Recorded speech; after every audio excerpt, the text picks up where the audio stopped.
आवाज नहीं आ रही.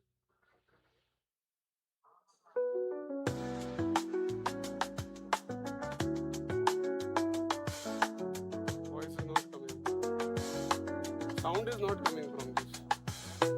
Sound चाहिए आ नहीं रहा.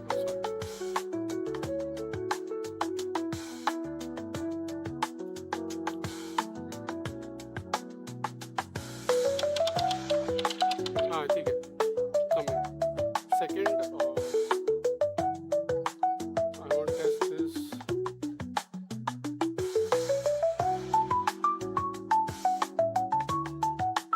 Alright. आवाज है ना इसका? ये भी ऑन है. Hey, hello, hello, hello, hello, hello. Hello, this is Chitralekha, your Blue Machines expert. You can just call me CK if it seems difficult to pronounce. How's your day going so far? Hey CK, hi, how are you? Hey CK, hi, how are you? Hello, can you hear me? Discuss today. Hey, hi, can you hear me? Hello, hello, can you hear me?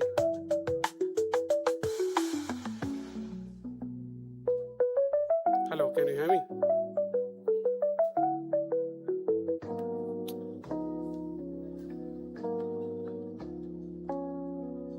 इसका आवाज नहीं आ रहा. Hello, can you hear me? Hey, can you hear me?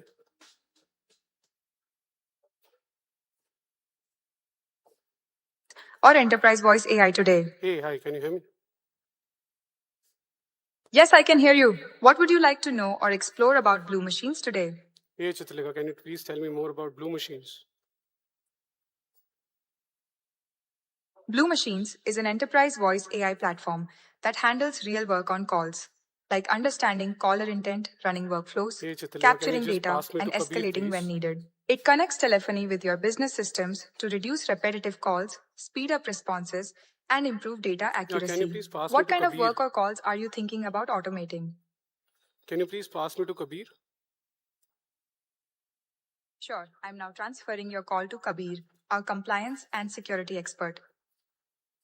Hello, this is Kabir from Blue Machines. Could you please share which industry or compliance requirements are most relevant to your voice AI use case? So Kabir, I want to talk to Chitralekha. Can you please make me talk to her?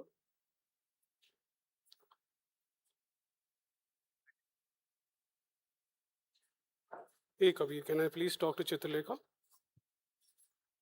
Hi, this is CK. How's your day going so far? CK, can you please tell me more about Blue Machines? Sure. Blue Machines is an enterprise voice AI platform that does real work on calls, like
all charged up post that nice, much needed lunch break.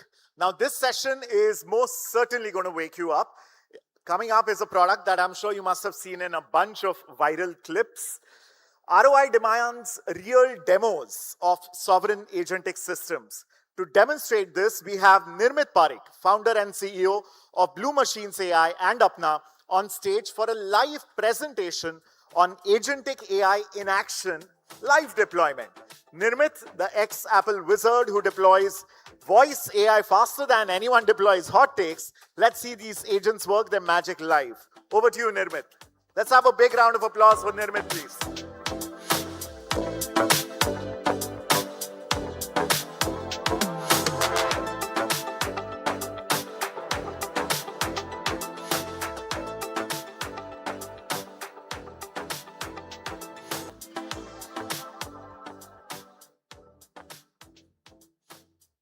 Laptop.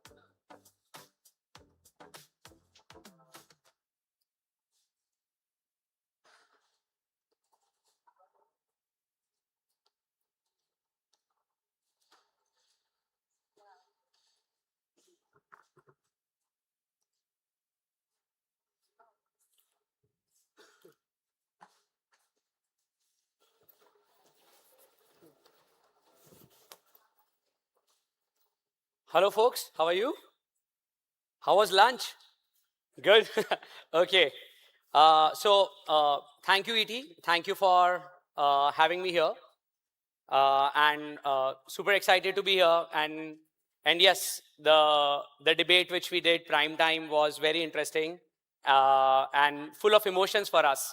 So when Blue Machines debated Arnab on prime time national television, I think so ended up facing two emotions. First one was adrenaline, because primetime TV is an unforgiving arena. So think about when you are debating on TV, there will be interruptions. So for a voice AI, your turn detections have to work very well. Unlike a game of chess or a game of Go, which were like the previous man versus machine moments, this conversation was going to be open-ended. That means we don't know, is the conversation going to be about geopolitics, to maybe some industry, to rarer, to anything, to war, to anything. So we had like hundreds of knowledge bases, which in real time, the bot had to pick data from. While doing that, maintain context across the conversation and not hallucinate, which was interesting. But along with that, there was also like a calm confidence, thanks to the product which our engineering team had pulled off, and we have been doing millions of concurrent calls without hallucination, without breaking a single guardrail at P99 reliability. And it is actually 99.999, but my legal asked me to say P99, so I'm going to say P99. So we've been able to do that. So that is why the confidence was there. So I'll talk a bit about, okay, I have the clicker. Thank you. So good afternoon. I'm going to talk about my reflections here on deploying voice AI in enterprises that doesn't break. Okay, so every CIO, CDO, AI officer here is getting pitched voice AI left, right, and center. And of course, in demos, everything ends up looking good. But we all know the real truth. When things go to deployment, this is the unspoken, uncomfortable truth which people will not talk about. That is why we have seen a lot of POCs in the market, but how much deployment at production grade we have seen. So that's something which I'm here to talk about on why does voice AI break and how do you ensure that it doesn't break.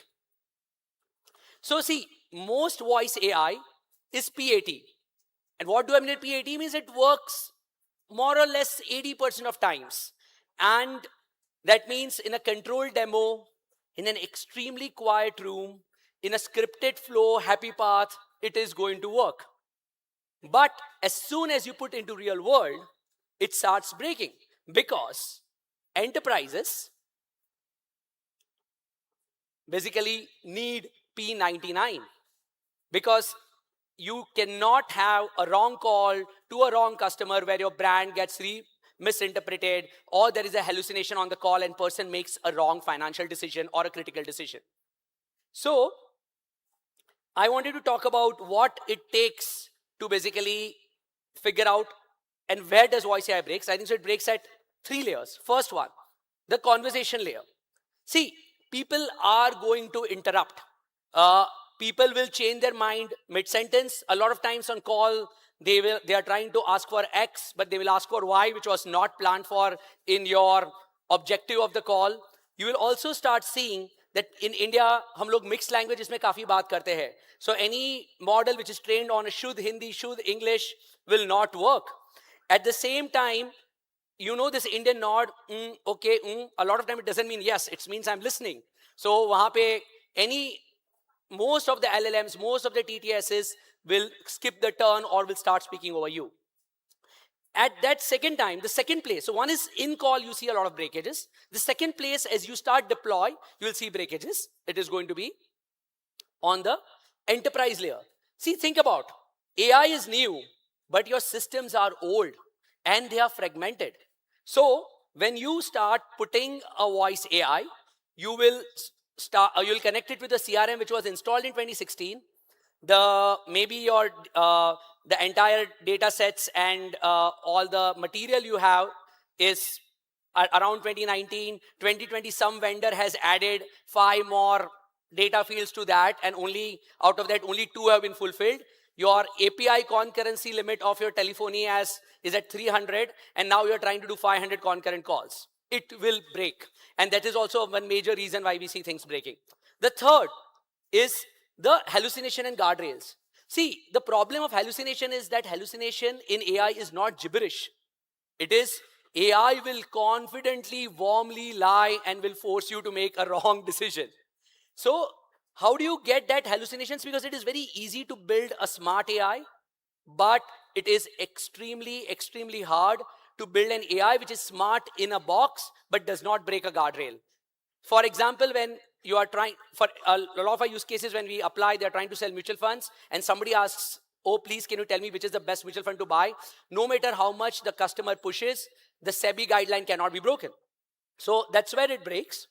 So very quickly, I'll tell you how do you start basically building voice AI that does not break. See, this foundational layer is the PAT layer, which almost everyone uses. Very easy to build. That is why you see thousands of voice AI company building the first layer. For enterprises, the next 4 layers mean a lot of stuff. For example, you need encryption. You need role-based for activations, particularly for regulated industries. Second, your model disaster recovery. See, a lot of AI companies itself are also very new. So you will see LLMs go down left, right, and center. Think about your call is going on. There are like 100,000 calls going on and an LLM goes down, which happens. Most LLMs are at 99.6% rate in terms of efficiency today. So when it goes down, it has to switch to another LLM.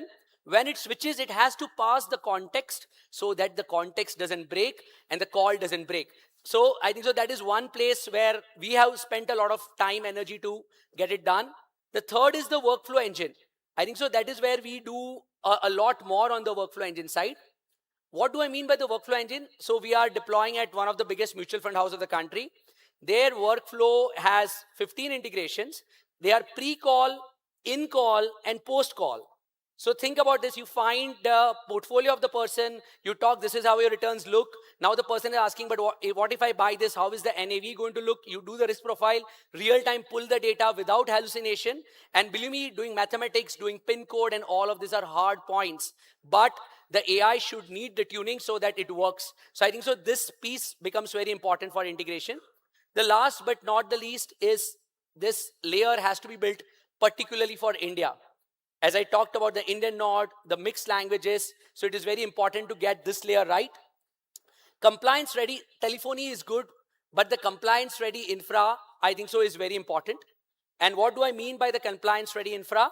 Is you have to ensure that it follows a SEBI IRDAI guideline. So what we have done is for each compliances, there are deterministic pipelines which you can switch on and close it. And of course, you need explainability for audit trails, so you know what decision, what AI took.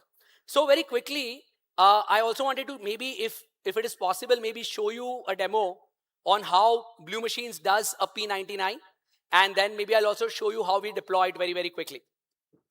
Can we do this? Can we connect it to the thing? I can use this? Okay. Yeah. Let's see. So, Abhi, what I would do is I was talking to Avinash ji here, who is the manager of the hotel. I was just trying to understand how do they use voice AI.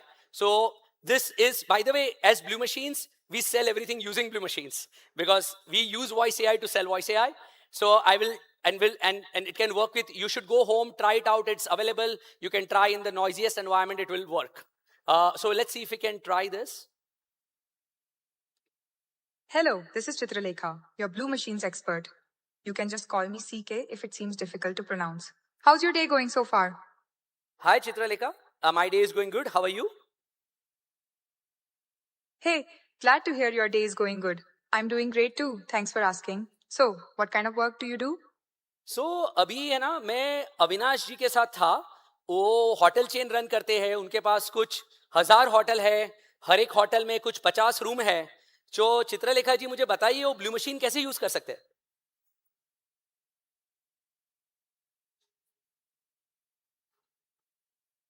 बहुत बढ़िया।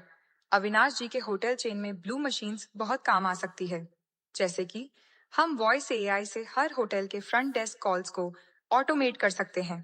Booking कॉन्फर्मेशंस, cancellations, room availability पूछताछ और even complaints का initial ट्रियाज। इससे staff का repetitive call load कम होगा और guest experience भी जल्दी सुधरेगा। क्या ये इनबाउंड कॉल्स हैं या आउटबाउंड भी करना चाहते हैं? और क्या कोई खास सिस्टम जैसे सीआरएम या बुकिंग सॉफ्टवेयर यूज करते हैं? सो इनका जो लीड है ना, वो मेक माई ट्रिप और यात्रा.com से आता है, और उनका रेट रियल टाइम पे रेट गेन से आता है, और फिर पूरा सिस्टम ओपेरा में अपडेट करना है आपको मैडम जी, और आउटबाउंड कॉल करनी है रिजर्वेशन के लिए. आप कर पाओगी? समझ गई। तो बेसिकली इनबाउंड लीड्स मेक माई ट्रिप और यात्रा.com से आते हैं. Real time rates rate gain से फेच करना है और फिर ऑप्टेरा में अपडेट करना है. साथ ही आउटबाउंड कॉल्स करनी है रिजर्वेशन के लिए. ब्लू मशीन्स ऐसा ऑर्केस्ट्रेशन कर सकती है जो इन सारे सिस्टम्स को इंटीग्रेट करे, रीड राइट दोनों एक्शंस हैंडल करे और आउटबाउंड कैंपेन्स भी रन कर सके. क्या आप चाहेंगे कि मैं इस यूज केस का कॉन्टेक्स्ट सेव कर दूं ताकि मैं आपको सही एक्सपर्ट से कनेक्ट कर सकूं?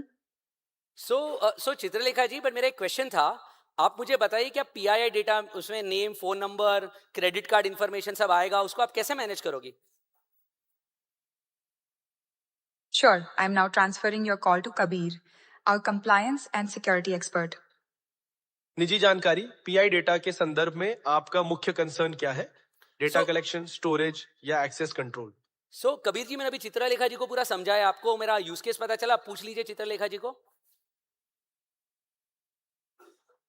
Sure, I am now transferring your call to Chitralekha, who can tell you about Blue Machines platform. So if you see, this is how it works. Thank you so much. And see, and you can put any use case from mutual funds. If you have a customer in the US, you can go to the US region and you can go and switch it. From mutual funds to anything you say, talk about this use case. And what happens is, at the back, for us, it will now collect all the data, capture all the dispositions. Once it captures all the dispositions, my sales team can kind of go and do the sales. That's how we use Blue Machines. Very quickly, I want to talk maybe 1 second about quick deployment, how deployment works. So, see, you can build a great pizza, but if you cannot deploy, if it takes 6 hours to deliver the pizza, it doesn't work. And most voice AI, the challenge is they give you 3 months, 6 months of deployment, 3 months of POC. That is too much time to get ROI. And even if you make a decision, your 6 months of your enterprise time are lost. So one thing which we do is we have actually platformized the entire approach of deployment. On average, our deployment takes days. Our legal says to call it weeks, so we are calling it weeks, but most likely it takes days. And we have been able to deploy. Okay, take a guess. How much would a integration project with around 15 CRM integrations, maybe 20-30 odd million customers, with a 18-day workflow, how much time would an project integration take? Can anybody take a guess quickly? 1 year? Okay, so rather than me telling, I will let my customers only quickly talk about that. Because the way we do Palantir style deployment. We have a forward deployment engineer that says, and we have just broken the world record. We have just done it in days. So here I will, and this series comes out tonight. So I'm going to just end with this. Yeah. Hello, I am Sipra calling from Aditya Birla Capital. Voice is the best sensory organ for humans to receive and deliver. To reach out to customers at scale is not possible with a human contact center. The way the customer is actually experiencing AI is mind-boggling. We have been struggling with voice bots, which were traditionally ML-based voice bots. We are a regulated company and you have guardrails. The conversations can take any direction. How do you make sure that you are engaging with the customer within the guardrails? Space is important because the reality changes very quickly. Many people have good demos which work very well, but when they start scaling up to say 1 billion, 2 million customers, that is where the tech starts failing because the underlying architecture is not scalable. Till this time, there was no problem which was as complex as what the AMC actually had come up with. India is very, very diverse, right? Like, so different people talk in very, very different manners. The scale and the sheer ambition of what we've tried to attempt is probably very, very unprecedented today. So basically, you're the one who makes the AI agents human. Like, you could say that, actually. That's a nice way of phrasing it. 95% of the AI pilots fail because you are letting somebody who doesn't understand your system try to fit it into our system. There is a lot of stuff that happens pre-call and post-call in these processes, and actually automating all of that, and that works like clockwork for different use cases, is exceptionally hard. Create leads in their system, read data from their CRM. Now the CRM itself is not open. How do you find a way where without data breach or without compromising on their security, how do you solve for it? There's no really one set of size-fits-all approach that will work in this industry. So what I keep telling Nirmit and Krishna is to really think about, can we create a Palantir of voice AI in India? It is very, very important to see the invisible engineering that kind of goes at the back, which allows it to hold at enterprise grade scale. Do we call it engineering, or like we should name it something? We should call it like an AI mega structures, right? So it officially releases tomorrow, but we'll try to send everyone here tonight who get access to how. See, because in AI, nobody talks about how deployment really happens. So we are going to talk about a secret sauce. How do you actually deploy AI at scale? Again, I would say if you want to deploy AI in your enterprise, make sure that you have a P99 reliability system, because you don't want to screw up the brand. It's very, very important because it takes a lot of trust when you work with a partner like us or somebody else, when you allow us to interact with your customers on your behalf, and we take it very seriously. And of course, make sure that the deployment is fast. If anybody has any question, irrespective of they work with us or not, more than happy to share our experiences, to share few playbooks where we have been able to deploy it. And you will start seeing that probably most of the top nifty companies will start having Blue Machines deploying their voice very, very soon. In the next few weeks, a lot of news coming out. Thank you.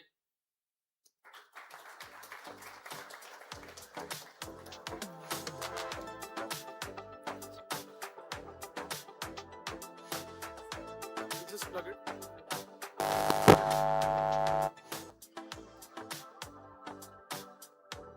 Thank you.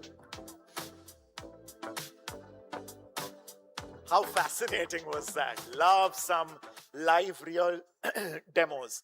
All right, it's time for our next panel discussion. Return on AI with Ankush Sabharwal, co-founder and CEO of CoreOver.ai, Dr. Srinivas Telukunta, Global Director, AI Solutions at PepsiCo, Debdoot Mukherjee, Head of AI and Demand Engineering at Meesho, moderated by Hari Balaji, Partner, Technology Consulting, Generative AI, AI-led transformation at EY India. Let's hear how they turn AI promises into profit.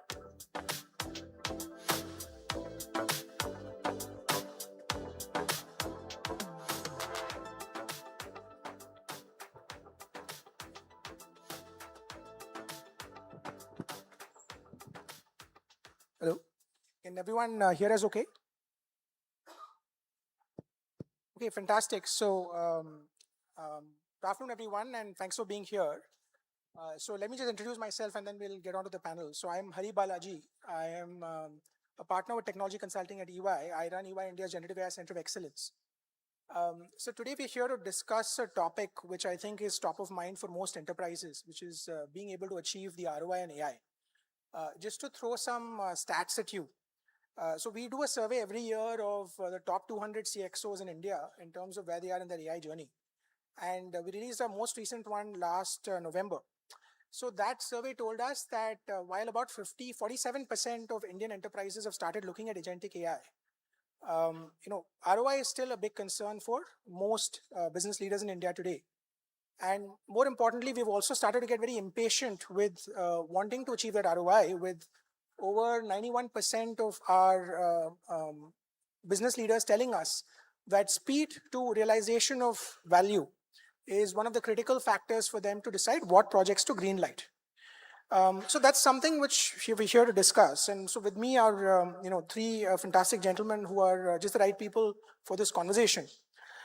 We have Ankush, who is a co-founder of Corover.ai, the company behind Bharat GPT.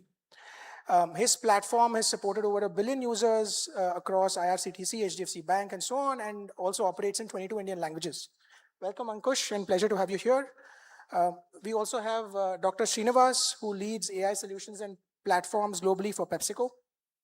And PepsiCo is building towards becoming the world's first, becoming an agentic AI first enterprise by end of this year. And his team is critical to this, to making this vision real. And Srinivas, lovely to have you here, and thanks for joining us. And finally, to close out the group, we have Debdut Mukherjee, the head of AI at Meesho, one of India's largest e-commerce platforms, and most uniquely serving a lot of tier 2 and tier 3 India. And I'm sure he has a very challenging job to make the most of AI and to make the economics work in what might probably be the most cost-sensitive sector of Indian e-commerce. So again, Debdut, thank you for being here. So I think without sort of further ado, let's actually get into it and let's address the question head on. So maybe I can start with Srinivas, right? So, let me ask a very simple question. I mean, where are you seeing agentic AI deliver value for you today at PepsiCo? Thanks a lot. Again, welcome back from lunch. So again, I think that's a good question. So if I look at where AI, or in general even agentic AI, I see this being applied at 3 layers. If I broadly bucket them into categories, one is going to be information, second is going to be insights, and the third is going to be actions, right? While of course, actions are where it's more glamorous, but I think real ROI comes from looking at information, right? For example, if I look at areas where information is needed, this is going to be, a whole lot of teams where they get asked the same question again and again. Now that's an area where, AI is playing a big role. Like this can be things like, status updates, policy information. Now that's one big place, across multiple functions, multiple sectors, multiple teams. There's a huge impact of AI there. That pain is reducing. That's one area. Now, in the area of insights, I think it's going to be enabling teams to do whatever they have been doing, but maybe faster. So that speed to execution is another area where there is substantial ROI. Now, this could be things like, hey, there's a whole lot of data lying here within the organization. AI takes a first cut at it, provides information like, maybe draft things, summarize things, create some basic reports, and then, effectively like assisting human to do what they do faster. So that's another area which is, where there is real ROI. Now the third area is going to be action. Now again, actions are at a very early stage now. Now actions could be, where there's low risk. We already see a little bit of autonomy coming into picture there. So those are broadly categories of places where I think there is good ROI for AI. Yeah. Thank you. Debut, same question pretty much to you as well. Yeah, so if you look at in Meesho's context, right, we primarily use AI at the very heart of the flywheel of Meesho, right? And all the touch points on the consumer side, on the seller side, as well as on the logistics, on the delivery side, right? And if you look at from a consumer side, right, I mean, our entire top line of the company, at the end of the day, Meesho is it's a matchmaking marketplace, right, of what user needs are and what products that we are selling. And the more carefully, comprehensively you can do the matchmaking, your top line is as good as that, right? And we also monetize through ads, so monetization also is a relevance problem, right? So we heavily use AI today in the realm of recommendation system, search and discovery. I think that's a very large area of focus, which ensures that through the customer journey, every touch point is like powered by AI to enable like an experience where the customer really understands, hey, this app understands me and what I need right now, right? If you look at the logistics side, I think you might have heard about Valmo, which is in like Misho's logistics platform. And that's also an AI first logistics platform, right? Right from decoding, geocoding the address where the package needs to be delivered to which warehouse would deliver it, where should the warehouses be located in the first place, right? All of this decision making is being done by AI models, right? So the entire route planning. And then finally, on the seller side, how do you enable sellers who are selling online for the first time, right? And for whom selling online previously was fairly like a cumbersome sort of a journey. They did not have much access. So you solve for that access, right? So I think along all of these stakeholders, we are heavily using AI, and I think the ROI is great because you're tackling the most important problems for the business and you're trying to make a difference there. No, thank you for that. And what I noticed was that you sort of called out a lot of discriminative AI use cases there, right? A lot of machine learning optimization sort of use cases, which is very interesting. So coming to you, Ankush. So clearly, like you've touched 1 billion users, and clearly you must have delivered value to be able to achieve that scale. So would love to sort of hear your journey of where you've been able to deliver value when it comes to your clients in the end, and especially enterprises. Yeah, so I think we could deliver value because we had not identified probably the problem for them. I think the organizations which we have worked with and provided value, they themselves have identified where the problem and where they could drive value for themselves using our platform. So I think now that is good and bad for us. The good thing is now you're saying this is a platform. You identify, you should know your business, where is the value chain of yourself, where are the opportunities, where are the problems, which are the objectives which you want to drive and use our platform, create that, right? So that is the good part, at least they are able to use our platform. The other part is sometimes the plug and play part, though we have done some use cases, but that is something which I think that would happen as the market is getting ready. Thanks to this India AI Summit, I still have the hangover of it. So much inquiries and so much acceptability. The people who said, no, these things would not work, now they're coming back to us. I was very certain the people, right? So we have thousands of leads and we could not convert thousands of leads. And the good thing was we did not lose them to other companies. So I think now they're coming back to us. And I think the best scenario for us would be, say, hey, we have solved a similar problem for this company, just plug and play. We did that for, say, Ask Dishan IRCTC. We went live with Indian Railways in just half an hour and few other portals and apps. So I think this flywheel has to start kicking in. So to answer your question, of course we have added value, but the value was identified by the clients themselves. Understood. So just changing track a little bit. So I started the conversation by talking a little bit about how India Inc. is largely impatient with AI, right? And one of the challenges that I see a lot of people I talk to is being able to balance quick wins with long-term strategic bets. So maybe I'll start this time with Devdut, right? So does that problem statement resonate? So where are you sort of trying to focus on using AI to unlock value today, versus where have you spent where you're spending or investing more and more long-term bets with AI? Yeah, I think it's always healthy to have a long-term vision, right? But then the way you execute that long-term vision will be in parts, right? You break it down, you see what is that value that you can unlock today, and how do you really scope it and move towards that long-term vision that you want to unlock. And for us at Misho, right, like what is the long-term vision for the platform is to serve a billion users, right? So today we are doing around 200 million annual transacting users. How do you get it to a billion users?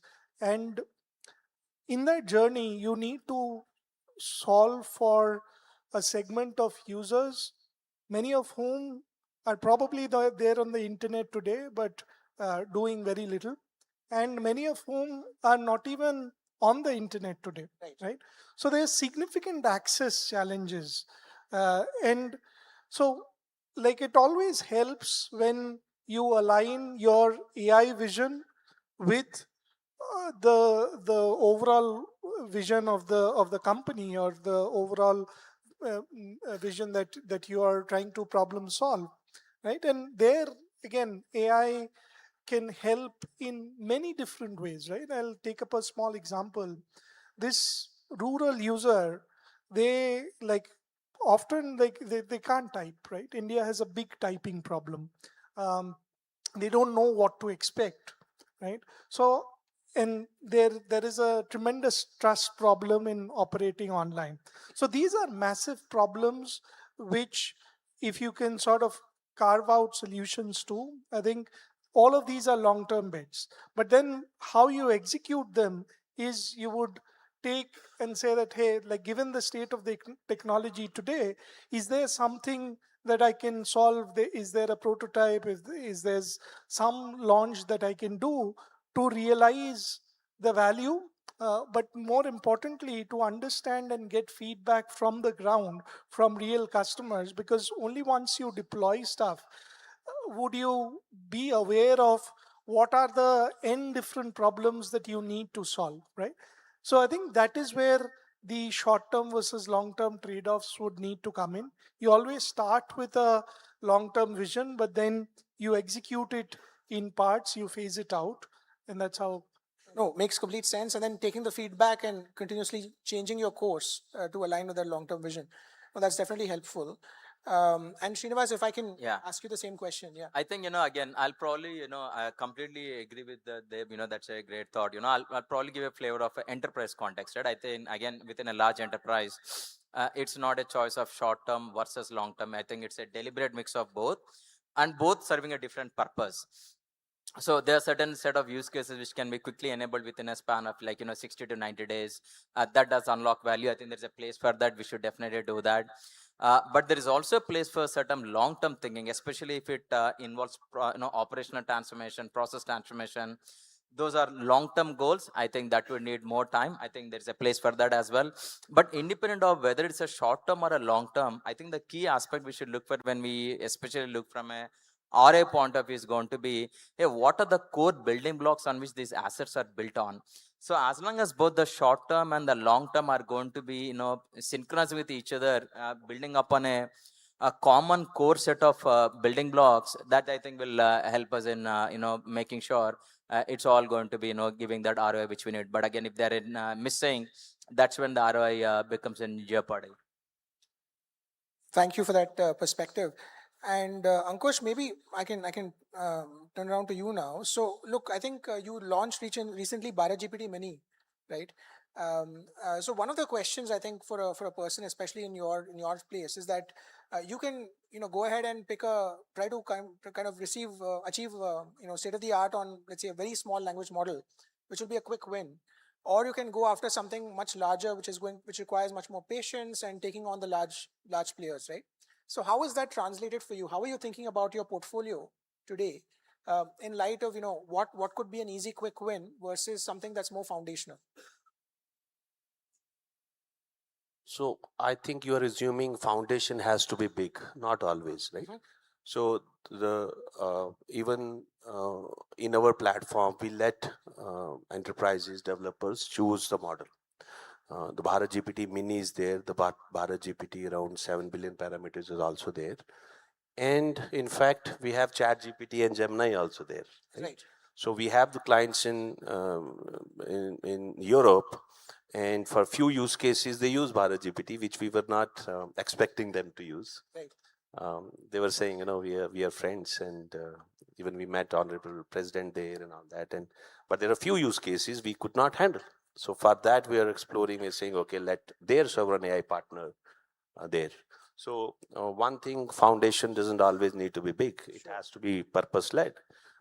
Again, not short-term, long-term, no small, big. It's what's the purpose, right? And then you ask me, how do you define the strategy? It's not we define it again. It's defined by our clients and partners. See, we were not expecting all the banks in India using our Corona Notifier product, right? So this was envisioned by NPCI, our client.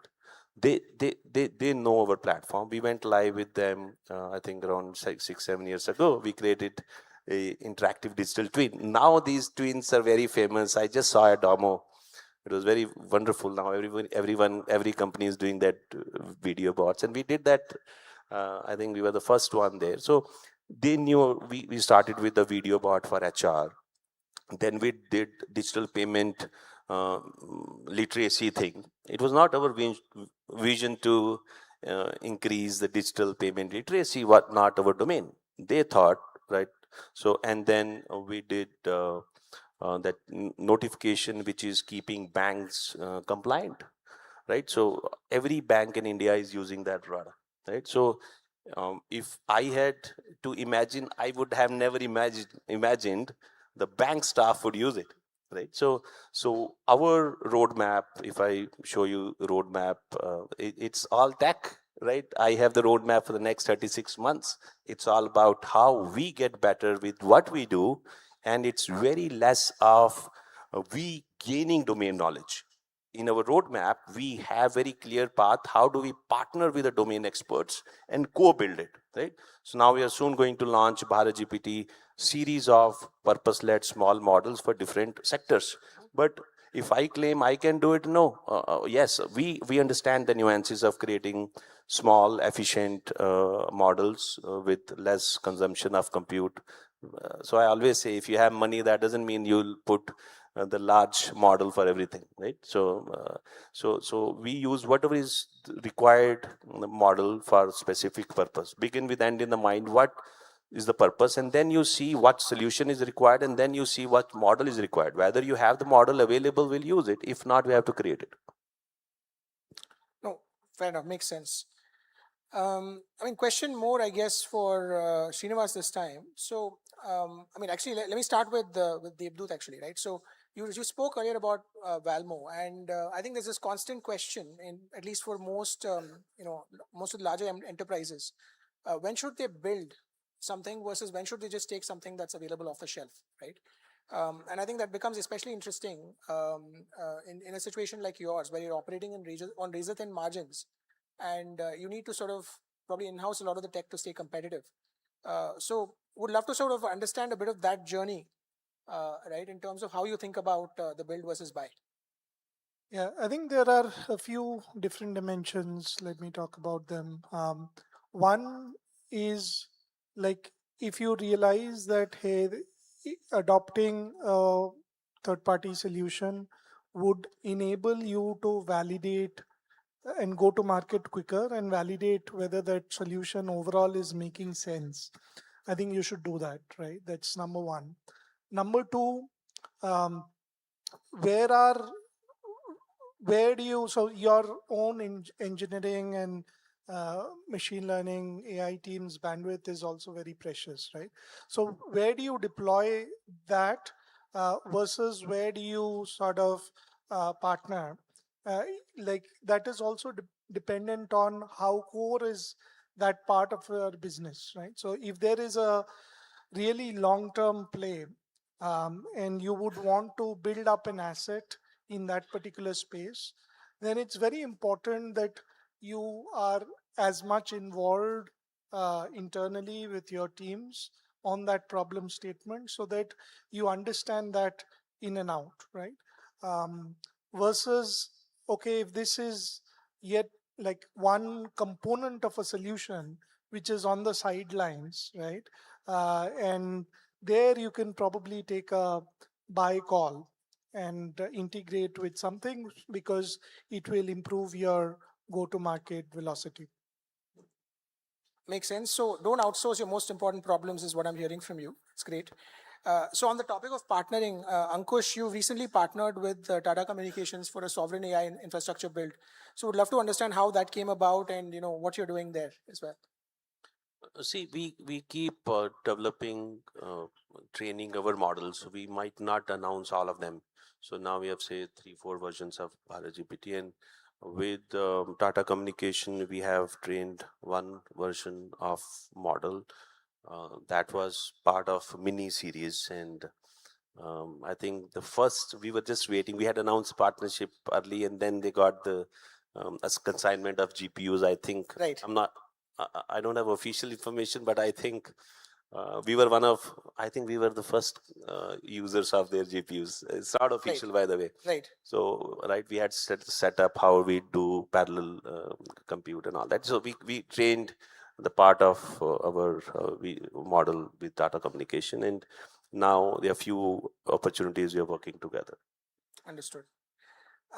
Probably a very different lens on the same question for you, Srinivas, right? So you've probably got a lot of enterprise software already going on inside of PepsiCo. Might be using SAP and Salesforce and NVIDIA and so on.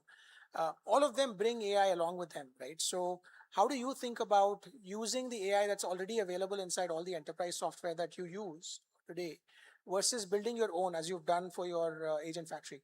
No, thanks a lot. Again, as you mentioned, AI is everywhere. AI is for everyone. That's given. Again, to some degree, it boils down to the question of buy versus build, right? So the simple answer is wherever AI is available and the data resides there, users reside there, that's a good place to use. But there are always going to be cross systems, like especially integration. For example, this agents of Salesforce talking to agents of SAP to ServiceNow to all those things. Now that layer of orchestration is where typically we prefer that we own it, because effectively that's where the IP lies. So effectively, if I look at this, wherever it touches your data, your controls, your approvals, your workflows, I think that's where typically we own.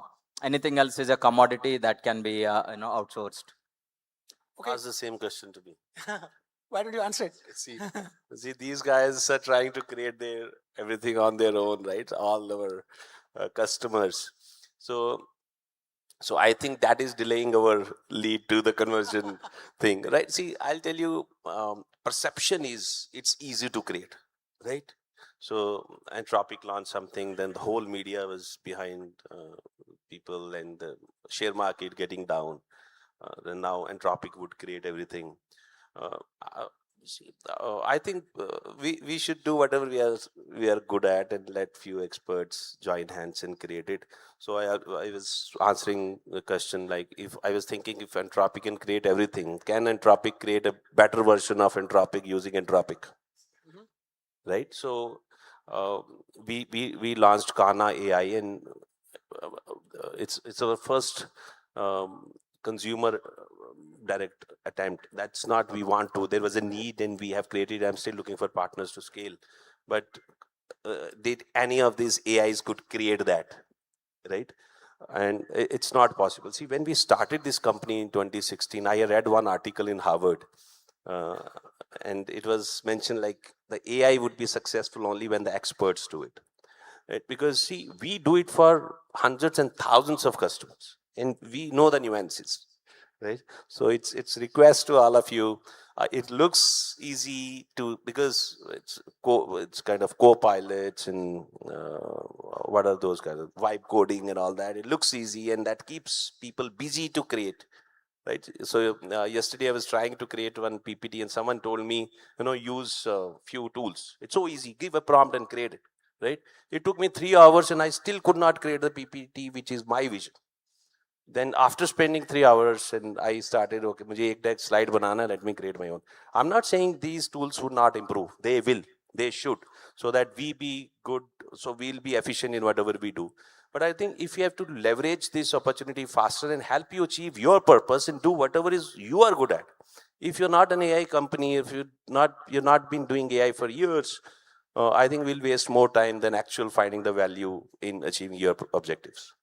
Oh, no, thank you for that thought, and I'll pause you there.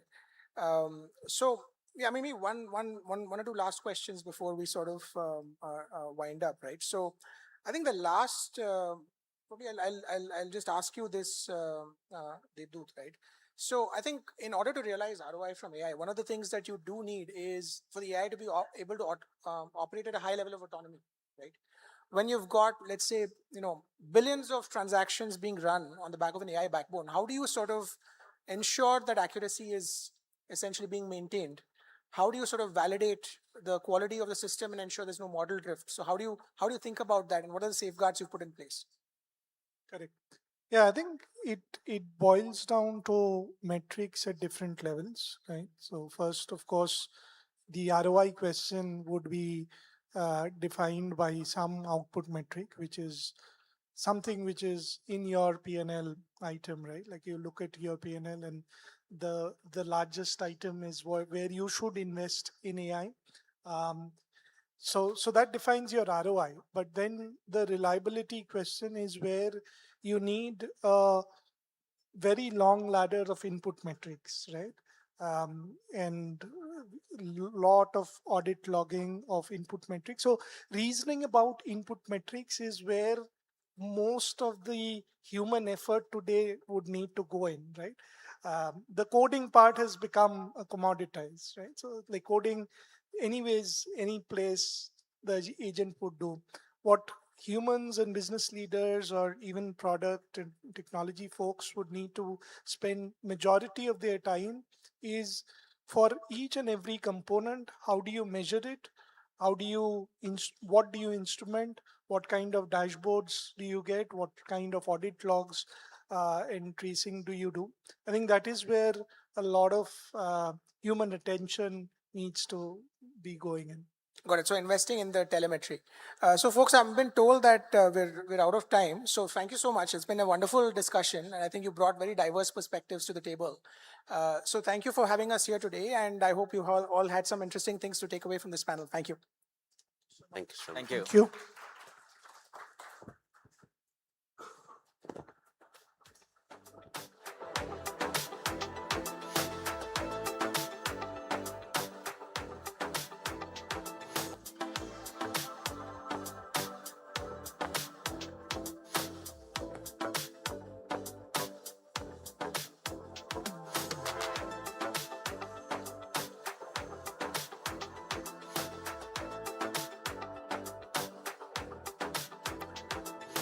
Thank you so much, gentlemen.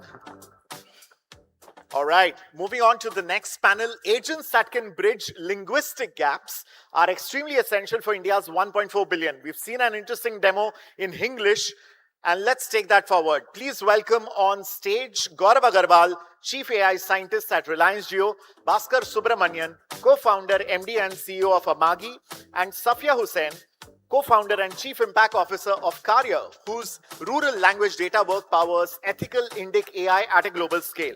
They'll unpack the threads of the multilingual bridge, scaling Indic AI, moderated by Swati Murthy of ETAI.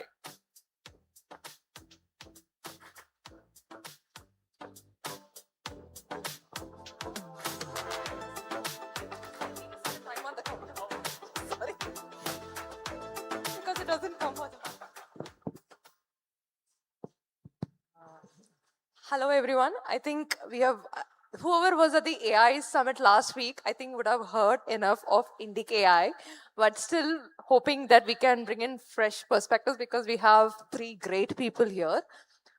So one of the things that we talk about when it comes to Indic AI is that we are a nation of like 1.4 billion people, more than 20,000 dialects and 22 official languages. So I think, Gaurav, you work with Jio. So I would like to start with you. What do you think is the biggest bottleneck when it comes to scaling Indic AI? Can you hear me? Okay. So I'll just define what scale means to us, or us means not just my employer, but I think to India. Scale is not just number. Like I don't know if you just ask around like how many languages or how many dialects we represent in this room. I won't be surprised if it is 20 plus, maybe 50 plus. So scale is diversity for us. And unlike text, because when we learn to read and write in school, right? Unless you had more strict parents. So text, typically when you write something, you are more formal. You write more clean, follow the grammar. When we speak, we have our own language, not just so it is, I don't know where the granularity ends. Dialect is just the next layer, but there may be like all of us are very individualistic within a family too. So I think, especially when it comes to voice, you can relate to it if it speaks your choice of English, Tanglish, whatever you call it, right? And uses your idiosyncratic choice of words. Your choice of profanity also. All of us have our own choicest words that we use. And so I think at the end of it, I think that's what scale will mean. Another thing which is important for us, and I was asking my co-panelist, like if we all remember the days when some of us at least, or I used to and she used to, switch off the data in our phone 10 years ago, right? And she remembers how much she used to pay, I think $9.99 something. Yeah, $9.99. Or 2 GB of data in a month. I'm sure no one in this room does it. Even a old vegetable seller who doesn't even know what GB means switches off data today. So I think that is another part of scale. I think you cannot achieve scale in India unless the cost is not noticeable. So I think those are two things we have to understand. Otherwise, I think sometimes we keep saying building for Bharat and all those things. I think they don't mean anything. The Bharat is not in this room. It is that vegetable seller who doesn't know GB, who doesn't even know AI, but it somehow works. She will not notice AI. She will not even say it is AI actually, but her life is slightly better without any additional cost. I think that's what scale means to us. And I think our chairman says the same thing. We had a geo moment 9 years ago. We want to have another geo moment in AI so that all those switching off data kind of scenarios right now, they go away. And we forget that it even exists in our life. It just changes our lifestyle so much.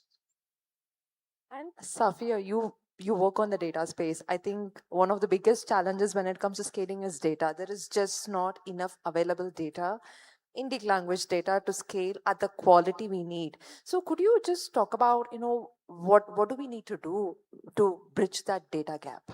Yeah, absolutely.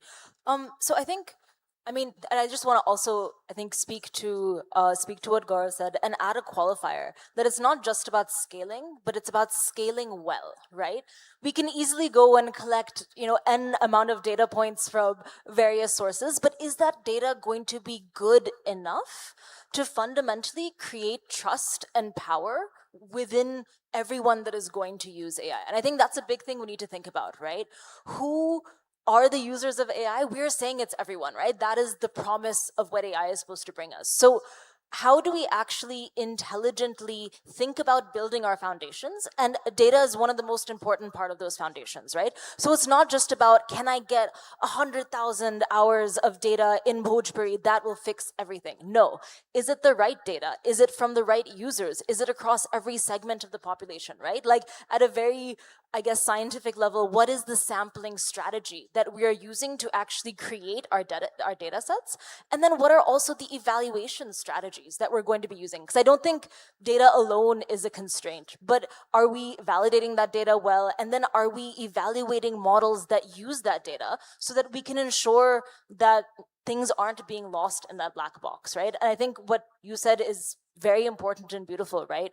We need to make sure that we aren't just building for each other in this room. That is not going to be the major use case of AI, and that's not going to be where it's going to shine, right? And the only way we can do that is figuring out what is the right constitution and framework that we have to create, right? And I think we're already seeing investments in that. I think we just have to make those investments bigger, because investing in data and good evaluation is going to be what changes how well we interact with AI and how extended the trust of AI becomes across all of India.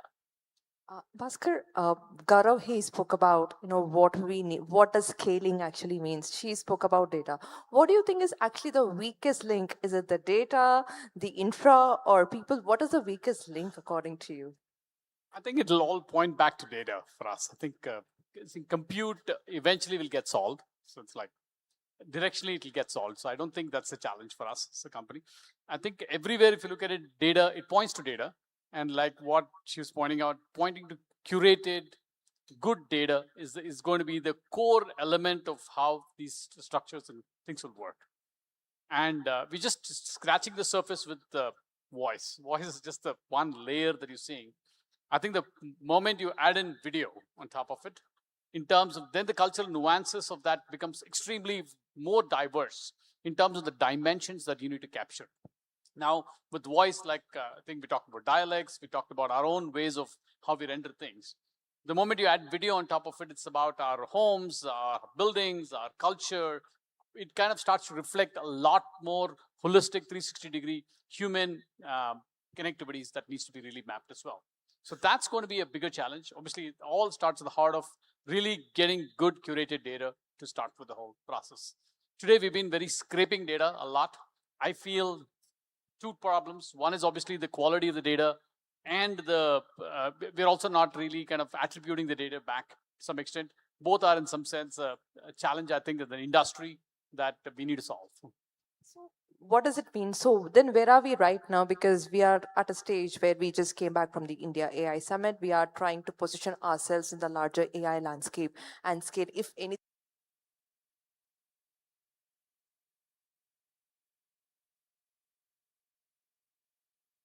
To get forward from here, actually. If I may go first, and I'll agree with her. While in your opening remarks, you said everyone is talking about Indic voice AI. The funny thing is, like, so we have a regular sort of AI sort of news we circulate internally to just keep an eye, which I think every company does. There's just number of voice AI startups that have ballooned in India in recent times. And we spoke to many of them because, we are a large company. So while we build our own models, but as the discussion was happening, buy versus build, we have a large business. If someone gives us a better model, which works at the scale, at the cost, we'll use it. There's nothing wrong. RNEs, all those discussions, every founder, they said we are the best across languages, across dialects, everything. I mean, I come from UP, so my English is not very good. But I thought, how can everyone be best here? And I asked that question to everyone. So I think what is lacking? She mentioned evals. Not just to improve models, I think we are creating this euphoria that we have solved voice AI in Indian languages. Forget about 19,000 plus dialects. I can challenge anyone to come here using their own model to do proper evals, maybe through Karya. They struggle, all of them. Trust me, I'm using the best models, best APIs. And I'm like, yeah, my half good team is doing better than you. I don't even call them best. I mean, in fact, I keep crashing them all the time. So I should start calling them best now. So I think we are missing evals. And the reason, I mean, we just don't have it. There are leaderboards of all category of models, LM Arena, and there are many others. But I... Humanities last exam. Yes. Last exam. Exactly. I think not many people wouldn't know what humanities last exam. But why don't you maybe pick it from here? Like, I'm like, evals are missing, so we think voice AI for Indian languages is done. I think it is not even close. At the accuracy levels, it's not just the enterprise definition of accuracy. I think it is a human perception of accuracy. It is the make or break between whether I'll use it or not. The reason UPI works, it's just seamless. Once in a while it won't work, but you don't throw your phone away. You still use it. So I think it has to be so seamless, so relatable. And we are not even close, unfortunately. If we were, my job will be easier. I'll just pay for it and use it, but it's not. I mean, I would say even in the space of evaluation, it goes so much beyond language, right? So I think at Karya, we like to actually think of 4 levels of evaluation, right? There's the general public evaluations, there are expert evaluations, there are community evaluations, which obviously focus on culture and context. And then obviously there are workforce evaluations as well, right? And we have to make sure that we're actually testing models across all of these parameters, because otherwise, either they will be overfitted one way or the other, right? And I think what we are slowly realizing is that having evals that just work on a generalized public sense, that's not enough, right? That's not enough to actually build strong use cases and strong trust. So I think what I think we need to really fix is the current dichotomy we see, right? We pit people as either a builder or a beneficiary of AI. But this is not an or situation, right? I think the question is, how do we create a virtuous cycle where we can include people from the beginning to the end of the value chain of AI, right? People have to be, as a labor force, included at the data level, they have to be included at the model level, and then they have to be included afterwards at the process and evaluation level as well. And that system, right, is the only way that then we can think differently. And I think, Bhaskar mentioned provenance and thinking about ownership earlier. And I think that all of this ties in, right? The more and more people that are part of building AI and thus benefiting from it, the better AI will actually respond to all of our nuances in a way that we need it to. Bhaskar. I would just kind of amplify the discussion a bit forward in terms of, right? So look at it again as I think you mentioned when we were talking earlier, he had mentioned about the different economic models that actually come up, because I think that is one space we haven't spoken or addressed enough. Absolutely. I think what we're talking about, right? If you look at it, AI is fundamentally been taking data from the open web and kind of building a knowledge corpus of some form and then trying to leverage that, which has been starting from search, we've always done that as the base of how we did things, right? But I think here is a foundational change we could potentially bring in. Some sort of a knowledge royalty model. I call it knowledge royalty protocol, and I'll come to what it is all about, right? Is given its reasoning systems that we have, can we build in provenance into the system? Provenance essentially allows you to say, this reasoning came from these sources to this percentage of my probability that I took from here versus another part of it, because it's a mixed reasoning. Reasoning is never going to be from one source. It's going to be from multitude of sources. If you're able to bring provenance to that extent in terms of a formal mapping to the data, then we could go back and create an economic model where every content knowledge source, be it could be communities, could be individuals, could be corporates, could be any sort of data sources, can actually be provided a monetary model, which actually kind of goes back from the reasoning of a consumer or a viewer or anybody who's actually using a system, and be able to pay that to an extent of some sort of a royalty model that we could evolve. And again, if you look at music and Spotify and others, in a very simplistic sense that we've kind of done that before, there's no good reason why I think in AI world we could potentially do that. Will it work at the scale like India, because we have 1.4 billion people, we have multiple, would it work? I think you mentioned about New Zealand having a similar system for Maori tribes, but do you think that kind of system will work in India? I think it's a question of economics, and obviously it's a very unruly structure, unstructured systems that we have. And again, this is what every country is, and ours has that diversity. I think it needs a thought process in how we go through an organized setup of how we do this. But I think this is a long-term problem. I don't think we can solve it in the short term.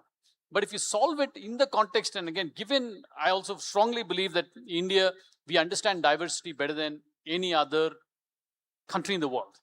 So we have, I feel, a responsibility beyond being sovereign AI to what I call the global AI, because we have an unbiased understanding of diversity that we can actually bring in inclusion across multiple nations, which are all struggling today. Only US, India, and China have the possibility to build foundational models because the size kind of efforts to do that. But think about every small nation around us. Could be all the SAARC nations, to talk about every community like New Zealand, which she talked about, talk about Indonesia, they are never going to be effort to do this sort of stuff. How do we take our cultural aspects of Vasudhaiva Kudumbakam as a core value and ethic and build a much more unbiased model for the whole world, rather than, and that when gives you the economies of scale, which can drive better ways of how we can monetize our own systems internally as well. Obviously, it's a large enough problem. It's not something that we can do tomorrow. But I think we need to start thinking about building that corpus, the infrastructure for the corpus, infrastructure for a provenance system that can drive this sort of capability would be an important, I think, a mission for the globe, and India can lead that mission, in my view, I call it the Nalanda project, right? So, so bring back that whole knowledge for the world into a single big perspective that we should all bring together. Gaurav, I want to come here because working for Geo, they have already the scale. So could you tell me, to a certain extent, how are you looking at this at Geo? You have set up a Reliance Intelligent unit recently. I think for us, what I started with, our motivation is serving every Indian basically. So for us, we cannot not look at linguistic diversity. So covering languages is just part of our mission, right? I mean, if you go to even Kedarnath, there Geo works there. So half the time it's inaccessible. I mean, do we get extra customers because of that? Answer is no. And it's just the mission we are on.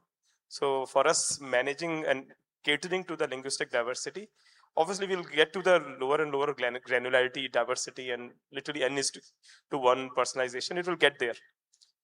Second is the economics aspect of scale. And for us, I think the way we think of it is the more of the stack we own, or we can own. Obviously, there is a cost part of it, there is investment part of it, and there is a ability part of it. So the better it is for us, so that we can provide, if you want to call it intelligence or AI, which is not visible to every Indian, at a cost that is that won't pinch them. And so for us, like, we are making investments, as have been announced recently, from new energy. Like, we will have the largest solar panel manufacturing unit in Asia and probably in world very soon. So we are not importing that, and the cost of power goes down to our own data centers. GPUs or compute is still something we have to rely on others. Then the whole AI frameworks, AI models, the applications that sit on top of it. So we are operating across every layer of that AI stack. And to me, so that is how we are looking at. We cannot ignore the linguistic or other diversity, and we cannot ignore the economic of the scale that I mentioned. So that is how we are playing. So it's very common for people to ask, are you building our own models? I think it's not even I don't like the term. It's not even a sovereign need. I think it's an economic need, right? Especially if we are paying to the Western big tech, they may give you a discount today. A lot of these $20 subscriptions are free for most of us, but eventually they will not be. Once you are addicted to it, so even if they are building voice models, they may give it out for free or very cheap. But a time will come when, if you don't have an option, you have to somehow make do with it. So I think so it is very important. It's a long-term play. Model is just one part of that layer, and hence we have to invest in that too. And we are almost running out of time. To end with one question, what do you think, to each of you, what do you think should be a priority? We are at the scale that we are in. What do you think will be one priority, as you move next for the coming years? Maybe Bhaskar, we'll start with you. I think in a very early stage of the whole AI evolution, both as I think the world itself. I think we just got a magic potion of how to do something in the math, and we've kind of expanded it. I think we've been serendipitous in going through that process, and I think a lot more foundational change starting to happen. I think we are kind of scratching the surface of the math itself, leave alone all the stack on top of it. So I feel the next 10 years is going to be extremely exciting for the world, and I think we have a great opportunity as a country to be able to leverage it, given the talented people that we have. I think that's the biggest exciting thing for me personally. Yeah, I think for me, it's all about investment at the bottom of the pyramid, at the core, and at the beginning of the value chain. I think the investments that we make now, and I think we already see the Indian government making these investments. We already see a lot of organizations and startups in India making these investments. I think that's what we need to prioritize more and more, because if we don't have a strong foundation, and I think we are very much working towards building that, that's how everything else, I think, will scale and fundamentally scale well. If I may add something that Bhaskar mentioned and connect it to something I heard earlier in the day. I think, thankfully, he said what is the right thing. I think AI is just evolving right now, and someone said AI is going to commoditize very soon. Did maths get commoditized? I mean, we have been doing it for, I don't know. Did science get commoditized? So AI is like that. Don't go by LLMs of today, transformers of today. 5-6 years later, we will not even remember there is a thing called transformer.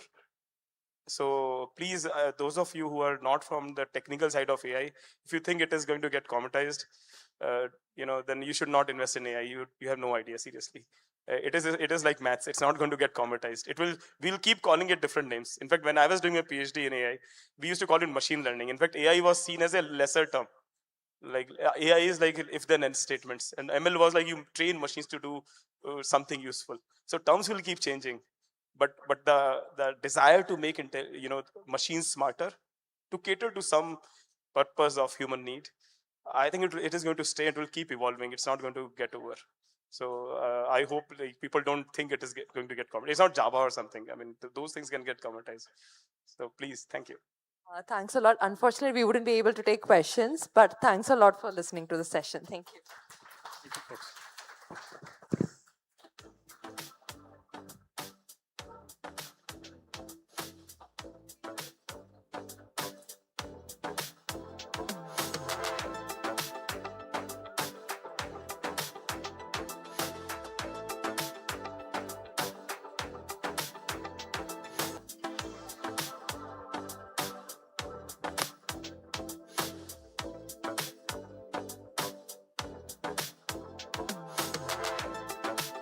Thank you so much, Safiya, Gaurav, Bhaskar, and Swati. And I absolutely love that. AI is not going to get commoditized. It's like maths and science.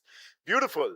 From India's multilingual AI momentum, we now go into uncharted territory, the post-AI era that very few dare to even think about.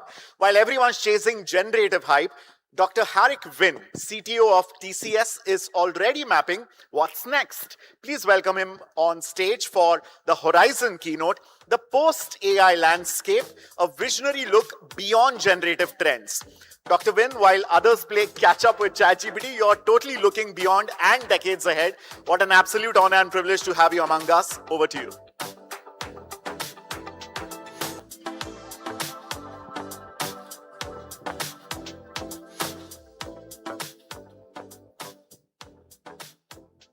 Yeah, thank you. Yeah, can you hear me? Indeed, a pleasure to be here. I think the point that was made at the end of the previous panel is that we actually confuse machine intelligence with generative AI, and we should stop doing that. So what I wanted to spend the next 10 minutes actually talking about intelligent machines, which technologies are actually evolving that are going to make these intelligent machines even more powerful as we go. But perhaps more importantly, spend a little bit of time talking about how to convert these intelligent machines and combine them with, if you will, artificial intelligence with natural or human intelligence to create what I call as hybrid intelligence, which is likely to actually dictate the future. So let me first start by saying that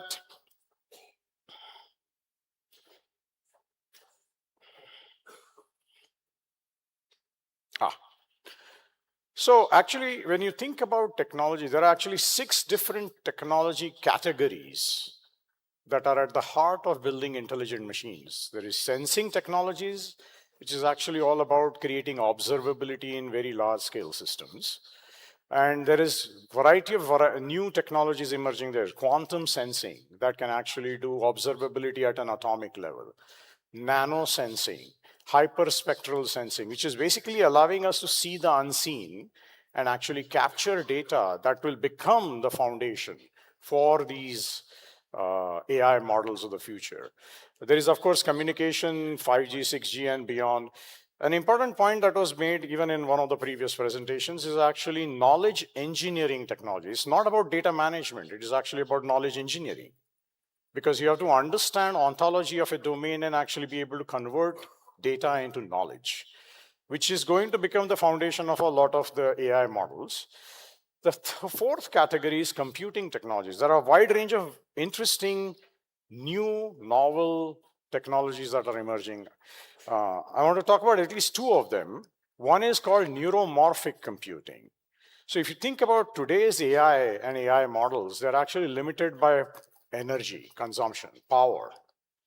But if you think about our brain, it's far more sophisticated, and yet it consumes far less energy.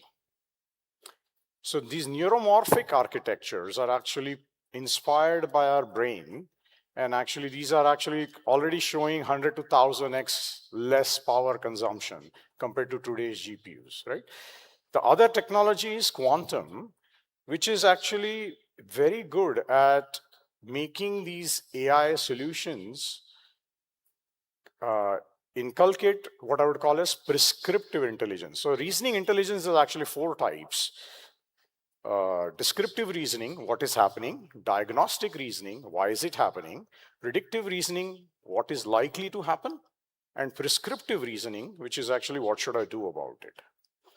Prescriptive reasoning is very hard. For example, if I want to find a drug that is specifically designed for a cancer patient, because cancer spreads very differently in every patient, right? That kind of intelligence is prescriptive reasoning, right? Now that problem is very hard to solve today. It's computationally intractable. It'll take months to actually solve that problem. With quantum, you're going to be able to solve that in minutes or hours. So that is another technology that is actually going to power this future of intelligent machines. And then of course, digital physical AI. The last one is experiential technologies. We've been talking a lot about language and chatbots and so on, but that is just one form of experiential technology. You will actually have many different forms. All your AR, VR, XR, all of that, they are all designed to actually dramatically reduce the cognitive load of actually dealing with intelligent machines, right? So all these combination of 6 is actually what is going to dictate the future of intelligent machines. When you now start thinking about where are we going to go, assume all of these things are actually coming together to create intelligent machines of tomorrow. Where we are actually going is this concept of what I would call as hybrid workforce, where people and machines will actually work shoulder to shoulder, with each assisting and augmenting the other. So machines will continuously make people better, and people will continuously assist and augment machines. And this virtuous cycle that is actually getting created is something that we have never seen before, of sort of mutual augmentation and mutual and continuous improvement. This cycle is likely to almost double the capacity of individuals, teams, or organizations to generate value every 12 to 18 months. We are used to 5 to 7% year-on-year improvement in productivity or things of that sort. Just imagine if it's 10 times more, it will completely redefine work economics in every domain of work, which means I often say that only the dynamic will survive or dynamic will thrive. Dynamic are the individuals, teams, or organizations that will master the art of inventing and perhaps more importantly, adopting work next practices, not best practices, work next practices, because you'll have to continuously reinvent the way the work is done, the role of people, the role of machines. And how does this mutual augmentation help you to redefine the future? So that's the second point I want to make. Third point I want to make is that by and large, I would say 95% of what you hear today and the use cases that you hear today are what I call as activity-centric intelligence, which is all about actually making information available at the fingertips of people, or automation at the fingertips of people. When you call a call center agent, capture a transcript, summarize it, communicate back with the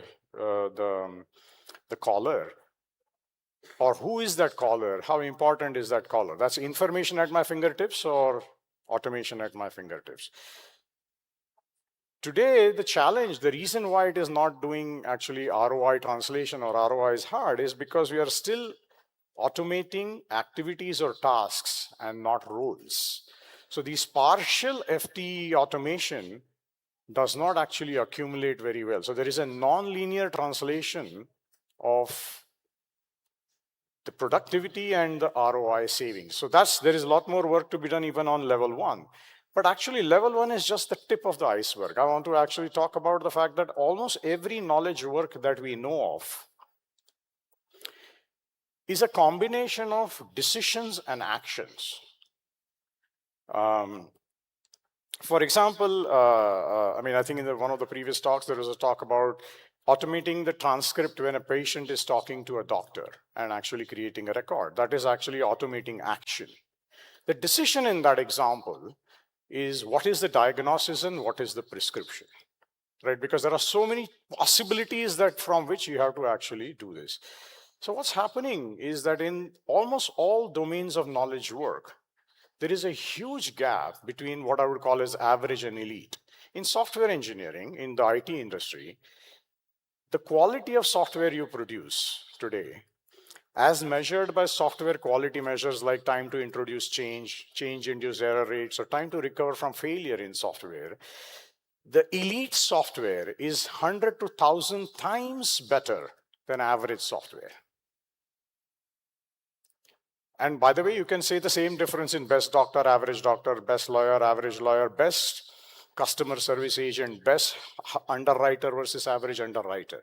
Exactly same gap stays. What is fascinating is that this gap has not shrunk at all over in a decade or more, while the productivity has gone up. And the reason why that's happening is because a lot of the decisions that people make, which actually controls the quality of output or outcome, is driven by a lot of tacit knowledge that people have acquired. And that tacit knowledge acquisition takes a long time. And because of the rate of change in technology and the world, the tacit knowledge is becoming obsolete faster than ever before. Machines are actually much better at dealing with actually rate of change and actually imparting or augmenting my ability to make decisions. So can we imagine, and this is what is going to happen, that every doctor in a small village in India will become as good as the best doctors in Bangalore or Delhi or Mumbai. That is actually human-centric AI, which is sort of the next big leap that is going to happen, that is going to completely transform the way we look at the world. And then there is one more thing, which is that every organization actually sort of, the value that they are creating is actually flattening out, sort of, how do you decide when to adapt? When do you actually change? What do you change and how do you actually get to the next stage seamlessly? Sort of this whole concept of continuous or perpetual adaptation is going to become a critical piece of this puzzle as we move forward. So using AI for decisions, not just actions, is going to be where the interesting game in the future is going to come. I just want to say one last thing because I'm out of time, that everything I just said is definitely going to happen. It's not about if, it's only about when. But there are two fundamental challenges that every organization will have to overcome. The first is a technical challenge.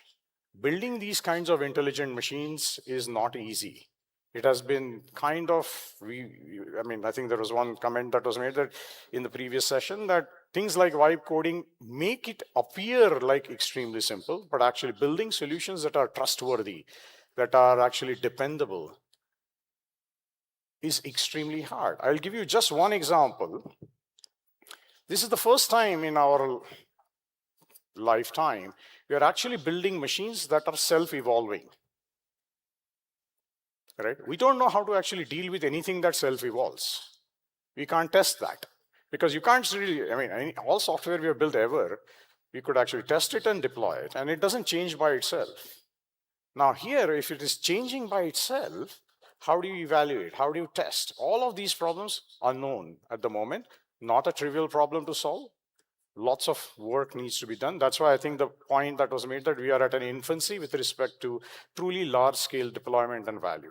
The second most important point is that when you think about this hybrid intelligence with people and machines assisting and augmenting each other, it is fundamentally changing the roles of people. The role of people is actually shifting from doers of work to trainers and interrogators of machines, reviewer of work done by machines, and perhaps most importantly, owners of critical thinking and creativity. And as machines will become more and more intelligent, which they will, the roles of people will continuously shift. The skills required to do next generation of work will be very, very different than today's work. In fact, what we have realized is that half life of a skill, the time within which a skill loses half its value, has shrunk to less than 5 years and shrinking fast. What that means that every person will have to go through what I would call as personalized lifelong learning. Because you will actually redefine, all of our children, I can guarantee you, will retrain themselves at least 5 times in their careers. So the concept of education, concept of 4-year degrees, the concept of careers is completely going to get redefined. And organizations will need to actually think about designing for change, not designing for functionality or efficiency. Completely different game altogether. So let me end by simply saying that I think this is an incredible period. I think something that we have not seen before. Don't actually think of this as 20% productivity improvement. I think you're completely mistaken. What the world we are about to get into is actually very different. We will need wisdom, vision, and perhaps most importantly, courage to actually thrive or lead in this transformative period. Thank you very much.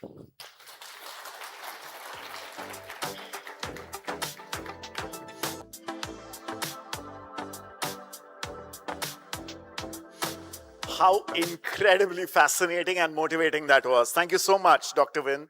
Super pumped about the future of work and society. From post-AI vision, we now transition to another pivotal topic, which is ensuring precision for India's high-stakes realities.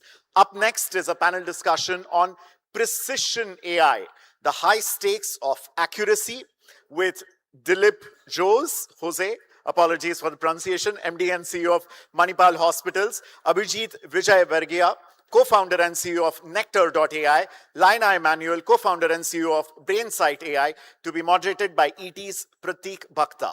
Accuracy or nothing. Let's dive in.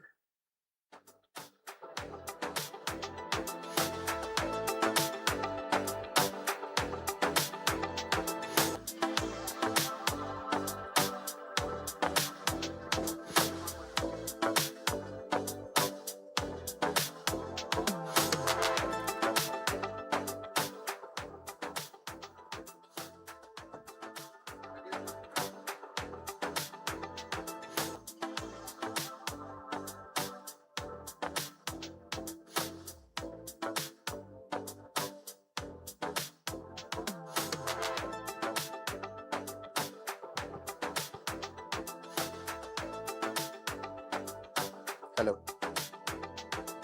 Thank you everyone for being part of this panel today, and welcome everyone to this session where we'll discuss about precision AI, and we'll focus a lot on the accuracy factor around AI implementation. And it's great that we have people associated with the healthcare space and also the enterprise space to discuss this. So my first question to Laina.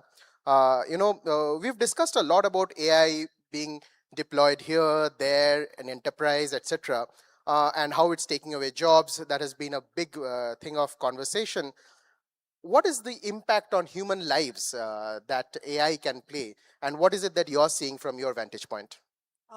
Thank you, first of all, for having me here. And at least in the healthcare space, I think there's so much that can be done. There are so many unsolved clinical problems, which for the lack of wisdom, as the previous speaker said, for the lack of computational infrastructure which can help solve those problems, has not been solved so far. So our work is in advanced brain mapping. And that was not possible till the fact that you now have cloud infrastructure which allows you to take these really heavy computational neuroscience workflows and make it available to doctors and hospitals across the country. So I do believe that in healthcare, there are a lot of interesting problems that are still to be solved, and that AI is where it'll take it. I feel like the other day I was talking to the DeepMind team here in Google, and they actually whipped out their phone and showed me this equation that they were working on, and they had given it to Claude. And they talked about how, with the very little context to Claude, it could help understand that equation about dominant terms and stuff like that. And then the AI actually helped them understand how they could apply it to various very complex problems. And I feel like that is the future that I am very excited about. Dilip, my next question would be to you. Running one of the largest hospital chains in the country, you're balancing technology with something which is very mission critical, which is healthcare. How do you ensure that data privacy, your patient data, etc., also is protected when you are working with AI companies? Yeah, thank you, Pratik, for having me. But before I come to that, allow me to just build on what Lena said for a minute. In an AI conference, I know it's a bit difficult for me to tell everybody to be a little cautious of AI, particularly in the context of healthcare. The reason I'm saying that is, while there are concerns on the use of data sets and training models and all that, which are easier to solve over a period of time, there are certain situations. For example, healthcare is emotionally sensitive, morally complex, context heavy, and oftentimes value or principles laden. These are not situations which are best suited for healthcare, for AI, and I'm talking about healthcare like the kind that Manipal performs, advanced, tertiary, and quaternary kind of care. So there we have to be particularly mindful about what are we using AI for. So while Lena talked about the opportunities that AI brings to healthcare, I'm only wanting to throw a bit of word of caution as to certain situations, particularly in advanced healthcare, we have to be really careful about AI. And coming back to what you asked me to answer, that on data privacy, it is important. Given also we work in a regulatory environment in India. The DPDP Act is just coming into force now, and there are severe restrictions or limitations on how you use data for AI or data for any purpose. And therefore, when we have to train a model, when we have to use data sets, I think the consent process that is required, I think that's something to be followed. Second thing is that how do we use AI without breaking the privacy norms to maybe alert somebody of an impending health condition, alert somebody of a health condition that a family member went through, which he or she ought to be careful about as a person. These are challenges that we don't have a solution for at the moment. We have to deal with it. It has to evolve with all of you, is what I would say. It's really fascinating that something like technology can actually predict a future healthcare possibility for a patient by just going back to his or her family history. And a hospital chain like yours, which might be treating patients at scale, will have that data, right? So if I take a minute to amplify that, Pratik, that every year we see about 8 million patients in our network. We have 50 hospitals. Across 50 hospitals, we see about 8 million patients. A lot of our patients are repeat patients. So we have their records for the last 8 to 10 years across specialties, across imaging modalities, lab, ECG, and everything. We would have data of their family members, siblings, first cousins, parents. This is powerful data that, but should we use the clinical course that a 20-year elder sibling went through and use that to sort of alert a younger sibling of a likely challenge he or she may face in the future? The dilemmas, are we doing it to increase our revenues? Where do we draw a line between our interest as a commercial organization and genuine interest of the patient? I think those are the dilemmas that we'll have to deal with as we go along. Right.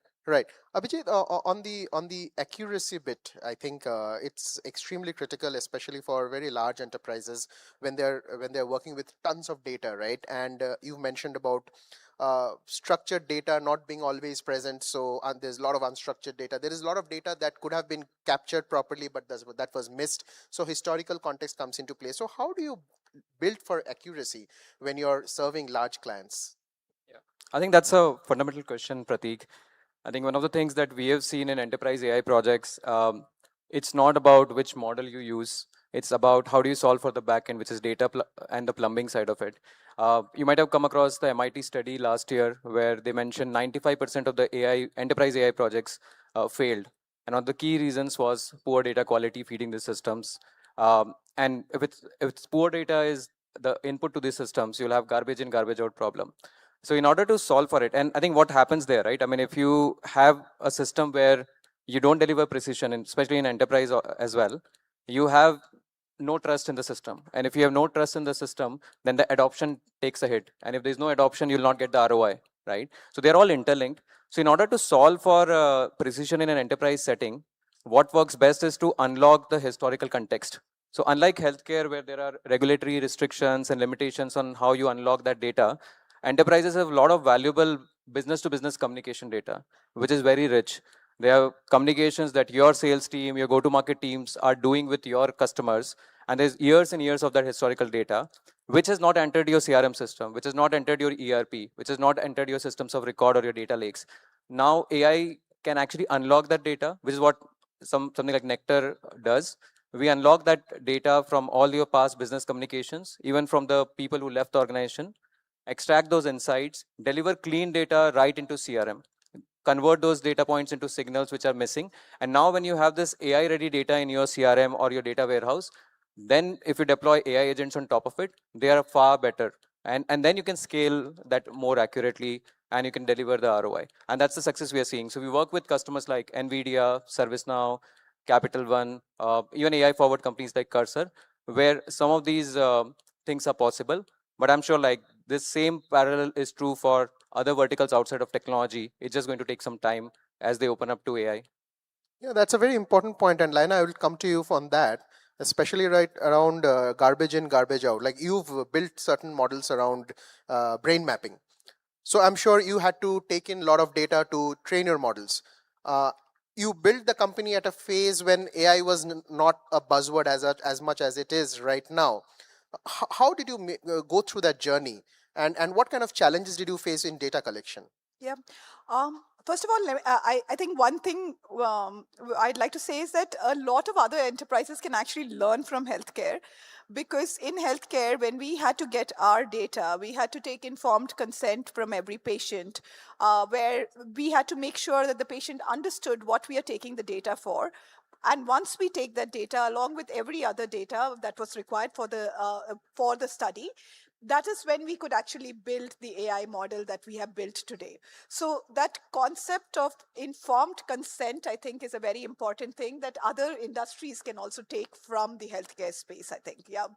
And to your question about when we started in 2019, AI was not a buzzword. Brain was not a buzzword at that point of time. I think it has come a long way. It's taken us 6 years to get till here with a lot of plodding work and a lot of hard work. I'm actually excited about people who can build faster than us. It took us 6 years. I'm sure there'll be others who will be able to build something like this in the next 4 or 3 years. I don't know. Yeah.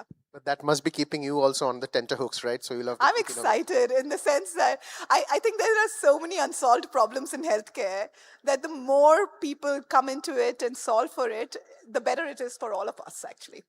No, absolutely. And the next topic that we would like to cover is on sovereign data, right? Because we at the core of any AI model is data. And Dilip, I would ask you, given that it's healthcare data at the end of the day, this is something that's very private, very personal. How do you ensure, or how do you look at these large language models being built outside India? We are not in a position where we might be having so many billions of dollars to build such models here. But at the same time, we need those, for advancement in technology. But the data is ours, the model is theirs. How do you envision this to be balanced in the future?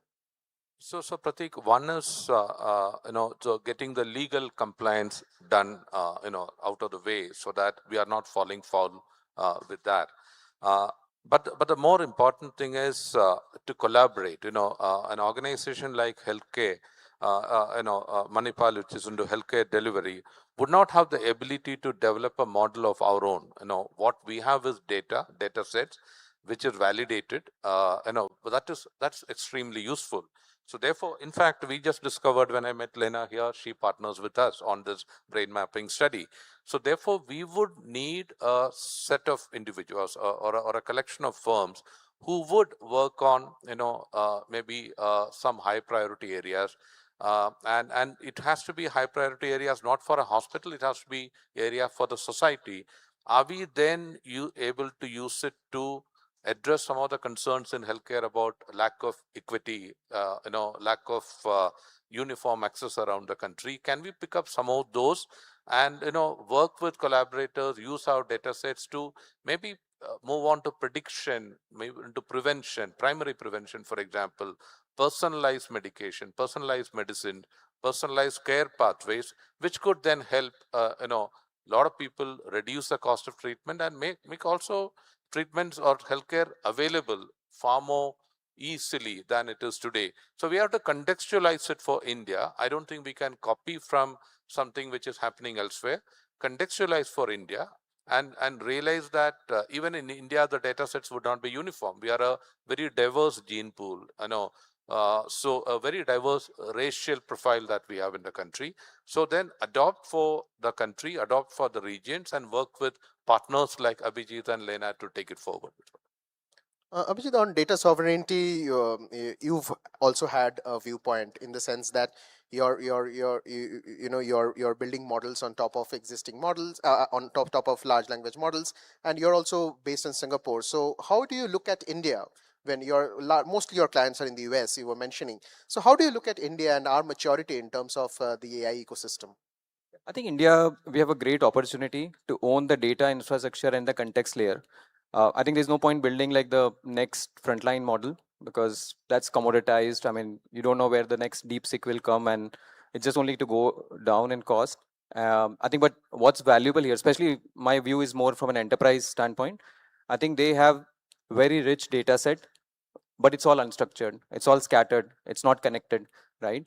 So I think India has a great opportunity to own the data infrastructure and the context layer, and which will be very valuable to unlock that ROI and adoption in enterprise setting. And we have a great tech talent. We've got lots of experience around system integrations, which can definitely unlock this value to a great extent. So I think from my personal viewpoint, I see there's a great opportunity for India. We should not be worrying about like whether we can build the next frontline model or not. It's not needed as well. No, absolutely. And I think something this was discussed on stage earlier today. Rahul Chari, who's the CTO of PhonePe and the co-founder, he was here and he said something around, AI models will be right 99% of the times, but 1% wrong can create a havoc for an entity like PhonePe, which operates in a regulated space. I would go to each one of the panelists and would want to understand what is that 1% that scares each one of you or that gets you worried at night maybe, which can go wrong with anything to do with technology and AI in your core business domain. Maybe Lina, you can start. I think we work in advanced brain mapping, and thinking of guardrails is exactly what we have to do before we deploy ever in a hospital. So I think in our team, at least, we have a very risk-based thinking. So every sprint or every week when the team is actually working on new features, they also think of all the possible risks that could arise from this and then mitigate those risks. So I think I am today not scared because, hey, my team, they're doing a great job. But that's only because at every time they actually think of all the risks they could do to the patient and then go forward from there and build those guardrails around it. Yeah. Yeah, in healthcare, I'm sure, this is a very, very critical element, especially in brain mapping, anything can go wrong, right? It's a very critical part of it. Dilip, for you? Yeah, no, we can't be 99% accurate in healthcare. That's where it is. We can't have any hallucination in healthcare. I think for most other sectors, maybe the 1% miss is a lost sale or a lost revenue or a lost lead. In healthcare, is a lost life. So I think that is the reason I talked about in the beginning that we need to be cautious about where are we deploying AI in healthcare. And that would be my biggest worry, that, are we deploying it without thinking it through? Are we embedding AI in the clinical workflows, which is, to my mind, what is required? Embed AI in the normal clinical or medical pathways and workflows, then it becomes a force multiplier. Otherwise, if you look at it as a standalone tool, which would improve efficiencies, if you start thinking like that, that would terrify me, is what I would. And from a hospital's point of view, I'm sure there are a lot of operational parts, non-medical operational parts where you can look. Are there opportunities around AI in? Oh yes, we could deploy AI very well in many of the softer side of non-clinical side of hospitals. That, for example, for anybody who's been to a hospital, you would know the discharge process is the most painful thing. That, takes 3 or 4 hours to get out of a hospital after the doctor says that you are free to go. I think we have been able to deploy AI to compress that, from 4 to 5 hours in the past to maybe 1.5 hours now. There would be, AI used for scheduling surgeries or prioritizing surgeries or prioritizing room allocations. We use AI, chatbots routinely take care of all the appointments, billing queries and all that. So the non-medical part of it is like any other sector. We could use it to improve efficiency, improve customer experience. My worry would be non-thought through deployment in the medical or clinical areas. Got it. Abhijit, what is that 1% that keeps you worried, especially while dealing with enterprises like clients like NVIDIA and all? Yeah, I think for us, we're dealing with two critical data sets. One is their CRM systems, which is like got everything about their sales data, forecast and everything. And then their business communications, which is their people-to-people communications between their team and their clients. A lot of time there's a lot of confidential data. Like you'll have information like salary slips in your email. You'll have information like meetings which are getting scheduled. It could be a doctor's appointment, which is like salesperson has just blocked his calendar and added. So how do you make sure that like the agents that we deploy have those guardrails in place to siphon off all the private and confidential data? There could be a board conversation between, like, say, a VP and like the board members, because we get access to all of that, right? So we have to like make sure that we have the guardrails in place and the filters in place to not take in any of the data which is not contextual, which is not related to the business communication, and make sure that only the relevant data goes into the system of record or it's handed over to the AI systems downstream. We also run into a very interesting use case in enterprises where they have complex go-to-market processes. Like you might have partners who are also selling your product, and when you're having an email exchange taking place, that email can be exchanged between your partner, your end customer, and your seller. So how do you like infer that conversation and attach it to the right record?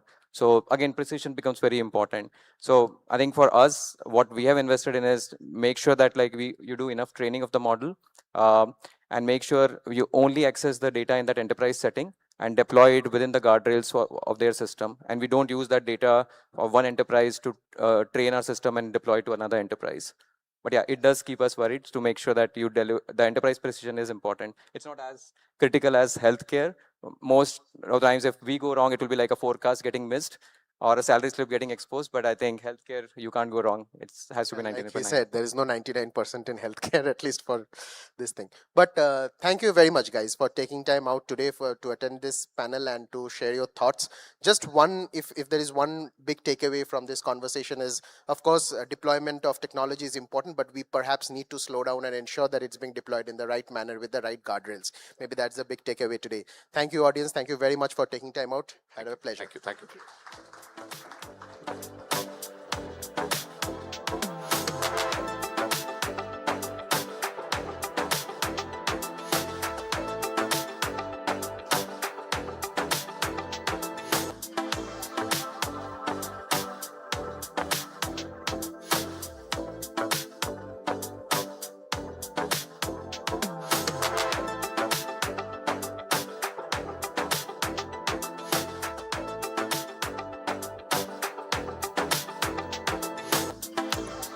Thank you so much, ladies and gentlemen, for that incredible panel discussion. Next up is a super exciting one. Now, this person helped architect the digital rails that 1.4 billion Indians use, from Aadhaar to ONDC. Now, as co-founder of Sarvam.ai, Vivek Raghavan is building India's sovereign AI foundation. And the results speak for themselves. Sarvam's models outperforming Meta's Llama, matching Google's, and going toe-to-toe with DeepSeek at a fraction of the size, all while being fluent in India's languages first. Please give it up. A big round of applause for Vivek Raghavan, co-founder Sarvam AI, for a fireside chat with Samida Sharma, editor ET Tech.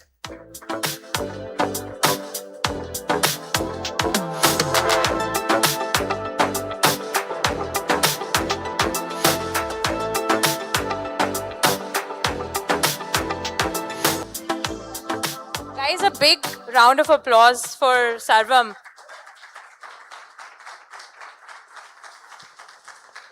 So I was just joking with Vivek, saying that for all of the last few years that they've been very reclusive and under the radar, last week they really got into the news. So congratulations, Vivek. What a breakthrough last week it has been for Sarvam. So congratulations. And I obviously want to start the conversation with the India Impact Summit, AI Impact Summit, which happened last week in Delhi. Now, there are two takeaways. One side of the story is that, you know, it was a lot of optics, and the big money is still missing from, you know, India AI. And the second one is that it opened it up to making it very mainstream, and, you know, with so many students and people who are non-tech also became part of this, you know, big event which happened. Where are you at, and how have things changed for you at Sarvam? See, I think, firstly, thank you for having me here.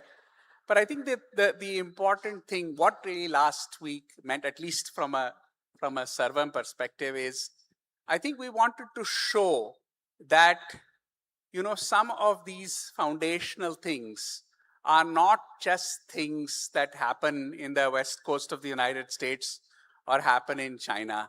I think a company based out of India with basically young people, and that I want to be very clear, you know, if you look at some of the models, you know, we have a fairly small models team. I mean, maybe large compared to other organizations here, but it's like 30, 40 people. And, you know, who actually, and these are all kind of, you know, young kids, average age is probably like 23, 24. And we can show that we can do this, right? It's not something, and so I think that for me, the biggest thing that I want to say is it's like India can. And I'd say, you know, we were not intending to build models of this size. About a year ago, I think the India AI mission actually put out this request for companies to come and build these kinds of models. And I think the reason was that, you know, and we said, let's do it to show that we can do this. And I think that we can compete at this scale, and we can build things that are world-class and state-of-the-art from India. And I think we are at the very beginning of this story. I mean, you know, I know, you know, we made, there was probably quite a lot of media attention on us, but I think that— You did launch a bunch of things, including— Yes, of course we did. Yeah, of course we did, yes. Yeah. So, I think I've heard you say this earlier as well, and you were a crucial part of the, you know, Aadhaar and you know, this entire biometric identification, which was a huge deal for the government. So you've seen this at scale. You have said earlier that, you know, the fear is that India should not become a digital colony. But how do you look at it that, you know, at the same event last week, you know, there were players like, you know, OpenAI, Anthropic. These are very large frontier models, which are obviously looking at India as a huge data, you know, I mean, they're training their, you know, models on data which is retrieved and accessed in India. So How do you kind of pitch yourself as a sovereign model vis-a-vis the ones which are, I mean, have raised billions and billions of dollars? How do you play this game? See, I think there are two things, right? I think, there are, if you look at the world, right, I think you could look at maybe the Chinese model. The Chinese model is actually all these frontier models are not allowed to run in those countries, and you can kind of and actually, if you look at it today, the fact is that many of the top open source models in the world are actually Chinese. And that's, I think in 2023, when, or late 2022, when ChatGPT first came, I think the Chinese were as blindsided as anybody else. But kind of move forward to 2026, I think that, many of the top models in the world are, so that's one way, right? You say Is that something that we should do? I don't know. We are a very different country from China. I don't know. I don't know. And then there is the other. If you look at the rest of the world, right, beyond maybe there are a couple of other countries which are in the same boat as India. If you look at the rest of the world, they're perfectly fine, right? That in even that they will use whatever the ChatGPTs and the Geminis and the clouds of the world, and they'll get on top of that. and they'll build on top of that, right? That's something that they've kind of reconciled to.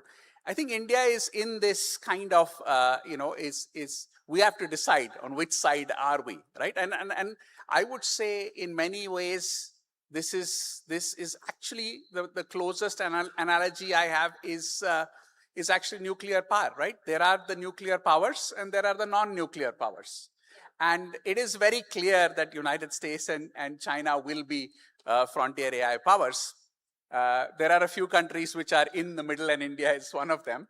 And then there are the others. And that's the way, and it's as stark as that, what this technology means to do. And that's why we need to do it.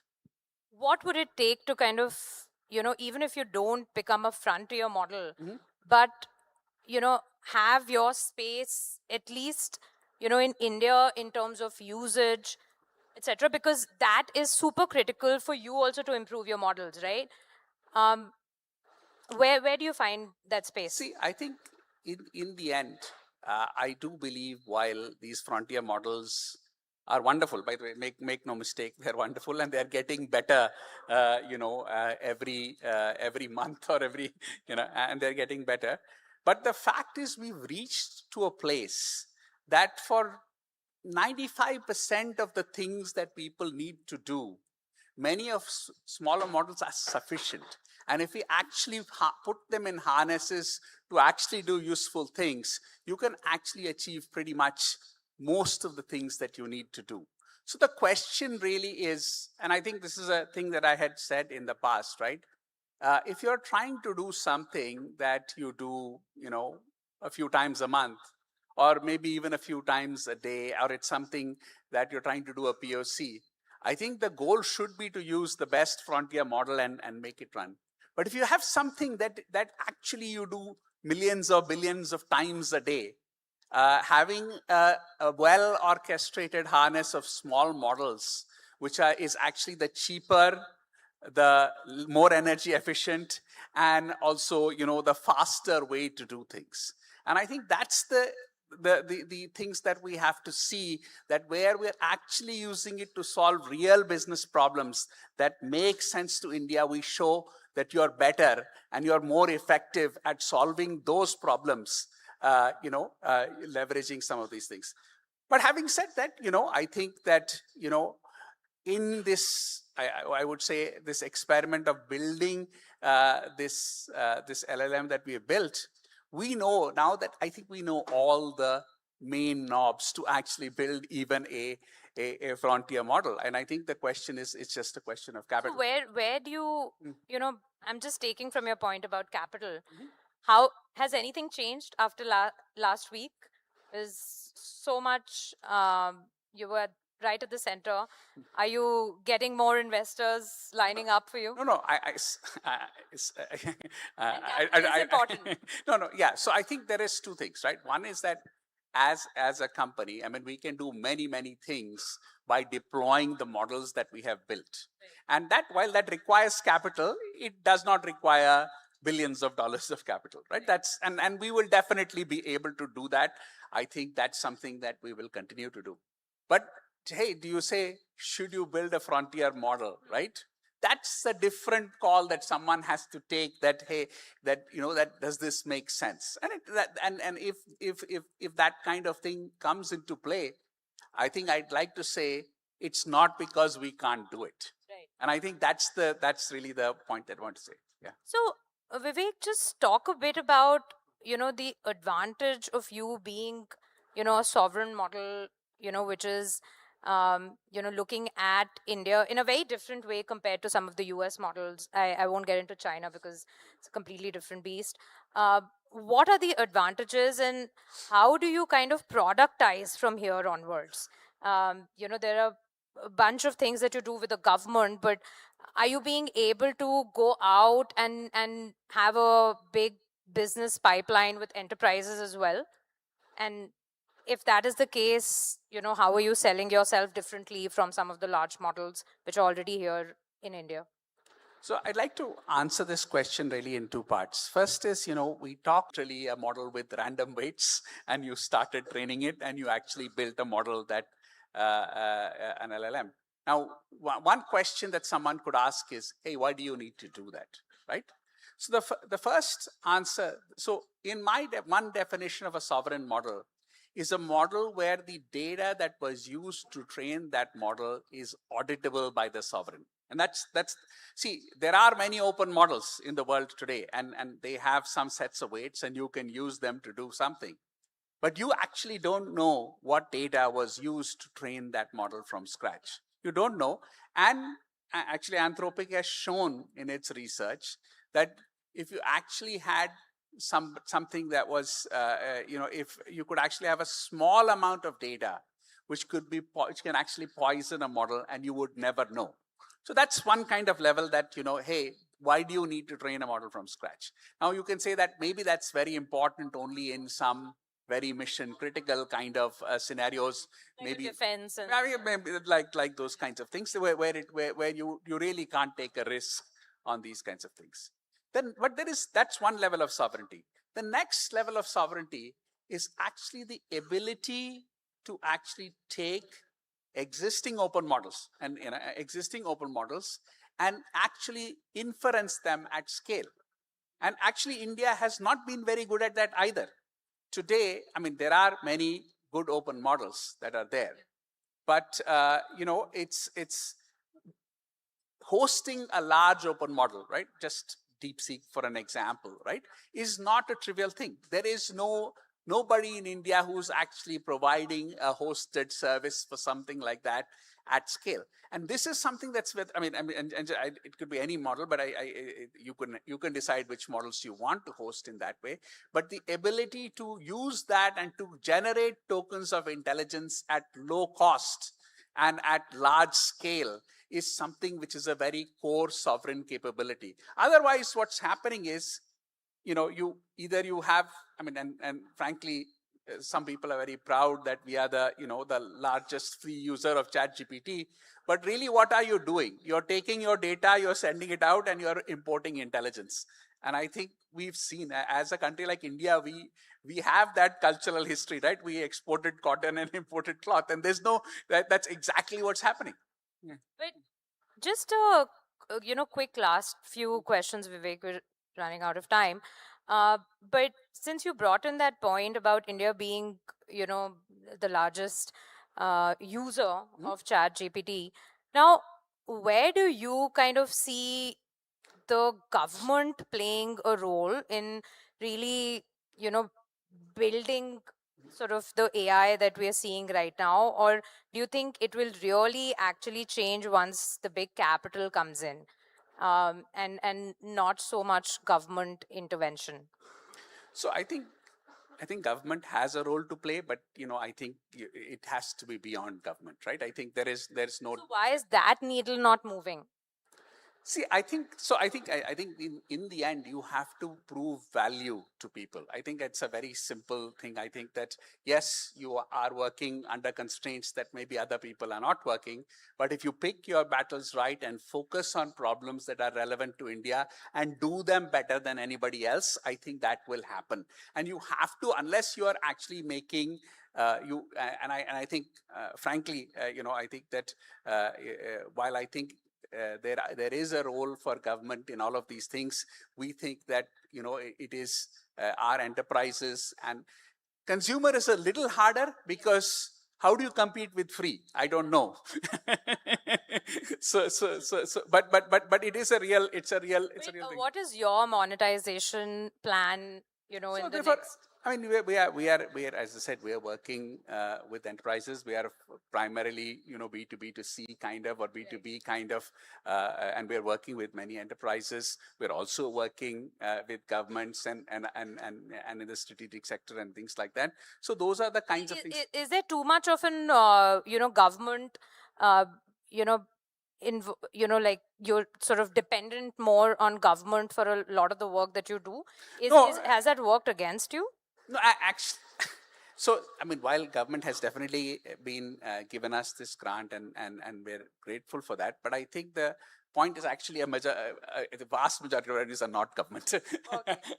That's good to know. Well, last thoughts, Vivek. I mean, someone building in AI in India at this point, what do you suggest and how should they go about with it? Is it on the app layer? They should get into which of the different stacks in AI? No, I think there's so much value to be had at the application and at the orchestration layer and using models in good ways. I mean, I think when we talk about sovereignty, one important thing is when I use a model as an API, right, that's at least a stateless thing.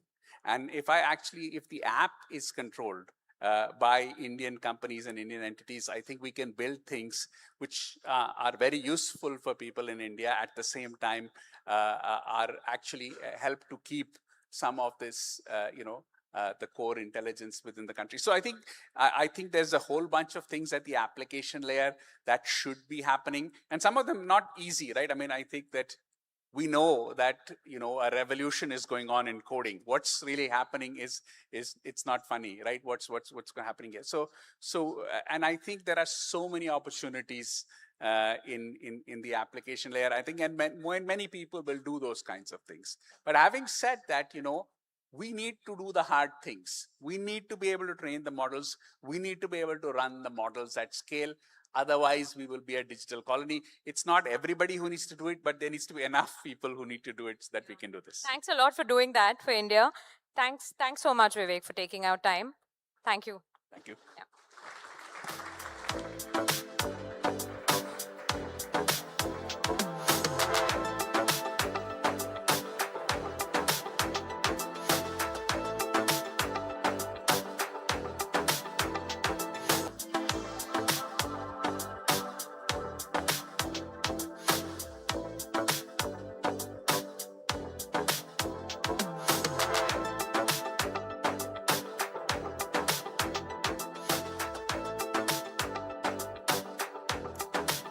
Thank you so much, Vivek. Thank you, Samida, for that exciting chat. As we progress towards the culmination of the ET-AI Conclave, we turn to esteemed members of our jury panel and urge them to bring their lens on what India gets right and what it needs to do.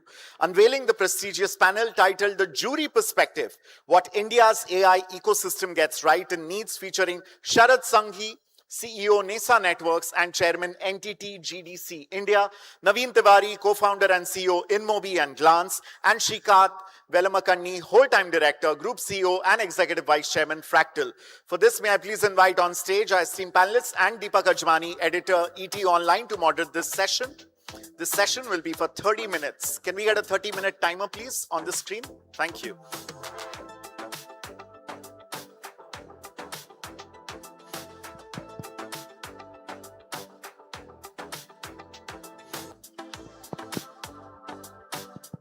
Thanks, Ankit.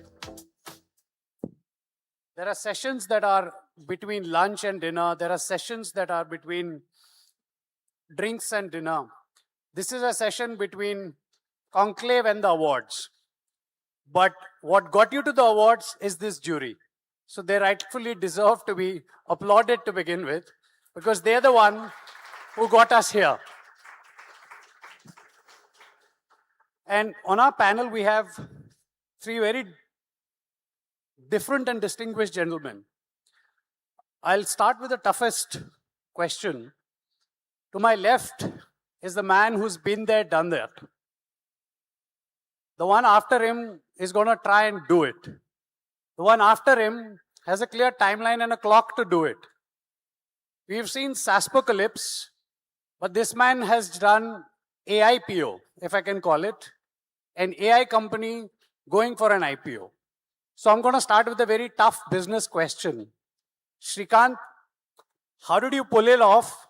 Because these two gentlemen are trying to do what you did.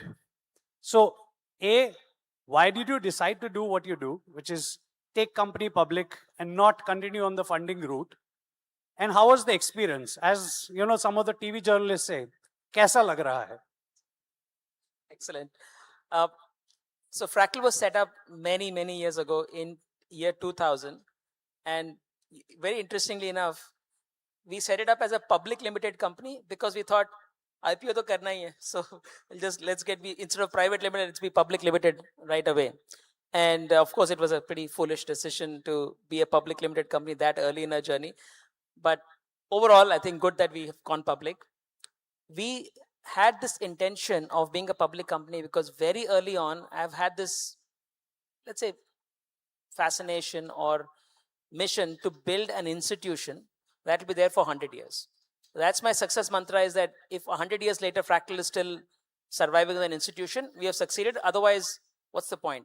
So as part of going, and as a private company, we've raised more than $1 billion over the years. Right? Started, with a very small round of 400K, then 25 million, then 100 million, then 200 million, then 360 million, then another 200 million after that.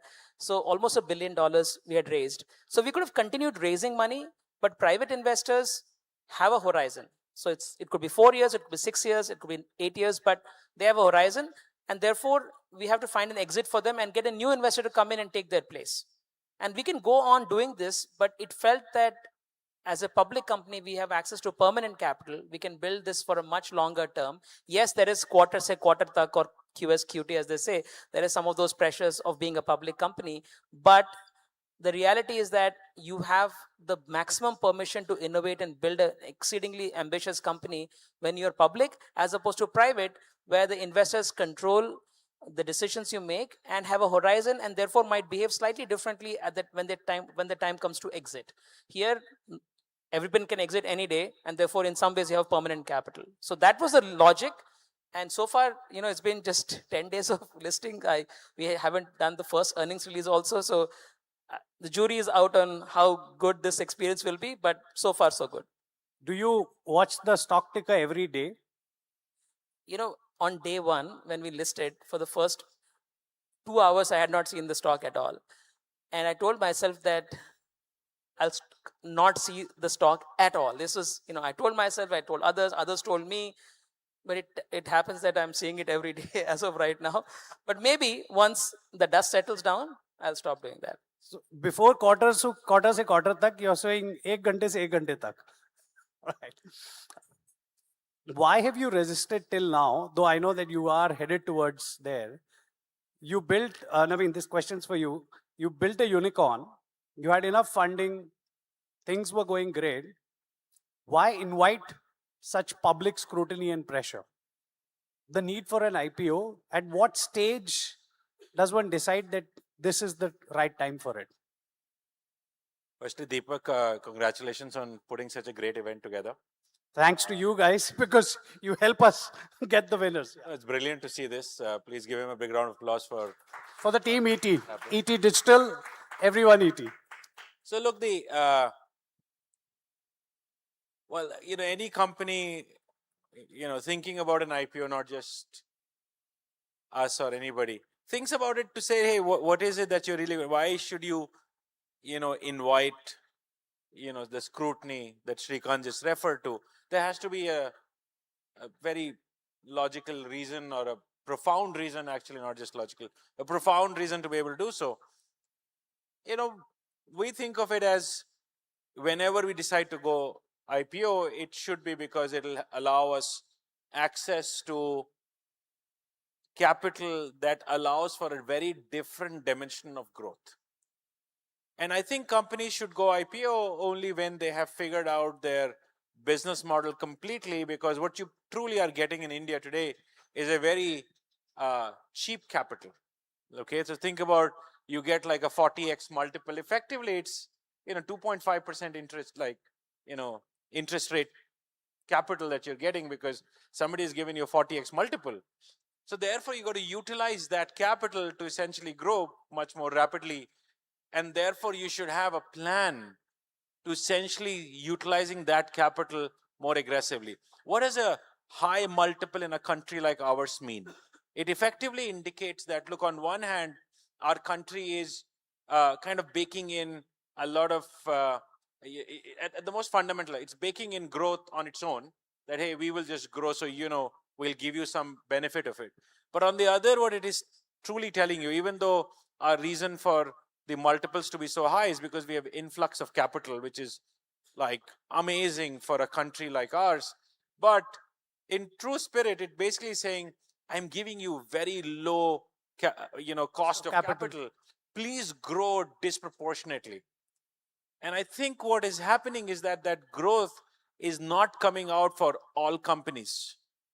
When you go out there and think, hey, I got capital at 2.5%, best case 3%, like, you should just be going crazy on growth. So I think the idea of an IPO is associated with ability to leverage that level of capital to drive a disproportionate level of growth.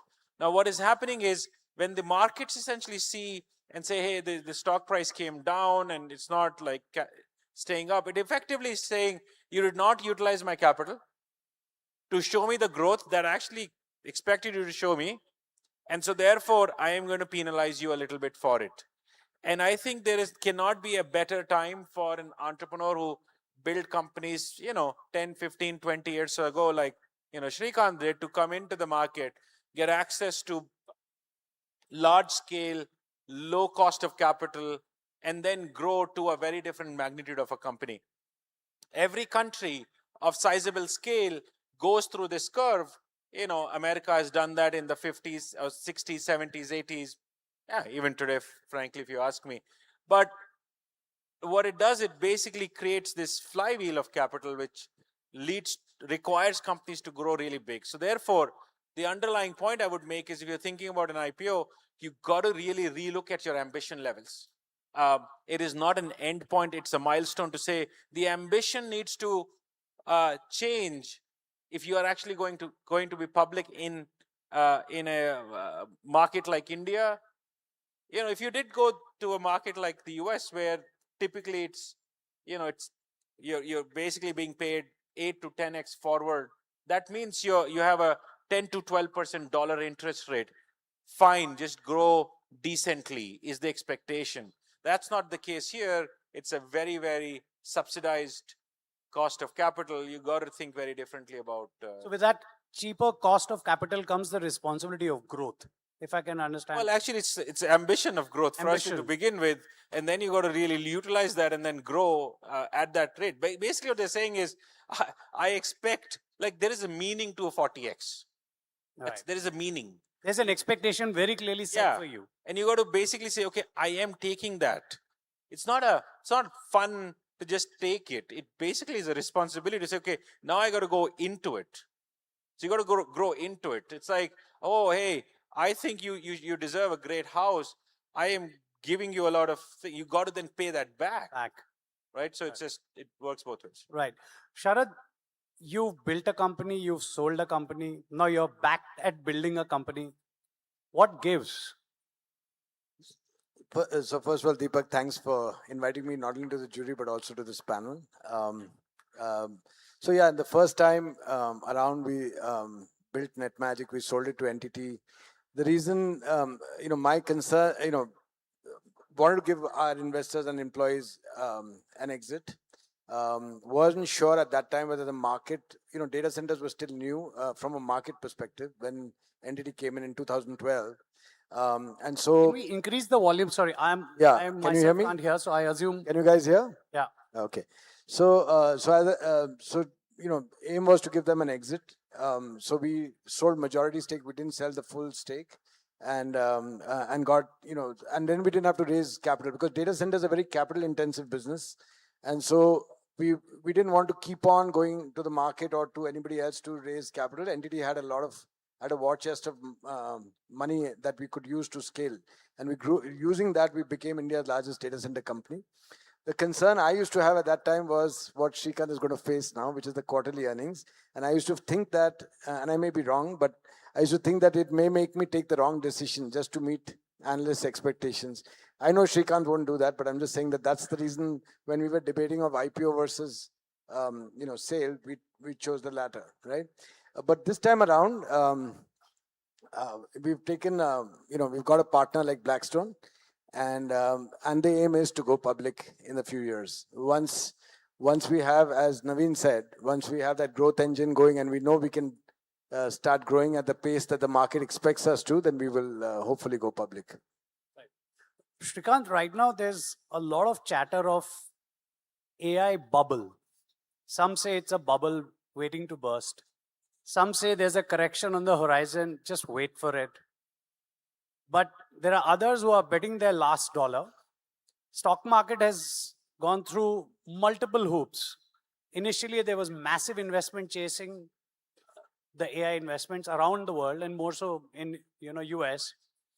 Then Anthropic comes with a little plugin and everyone's scared. The tech companies are equally scared.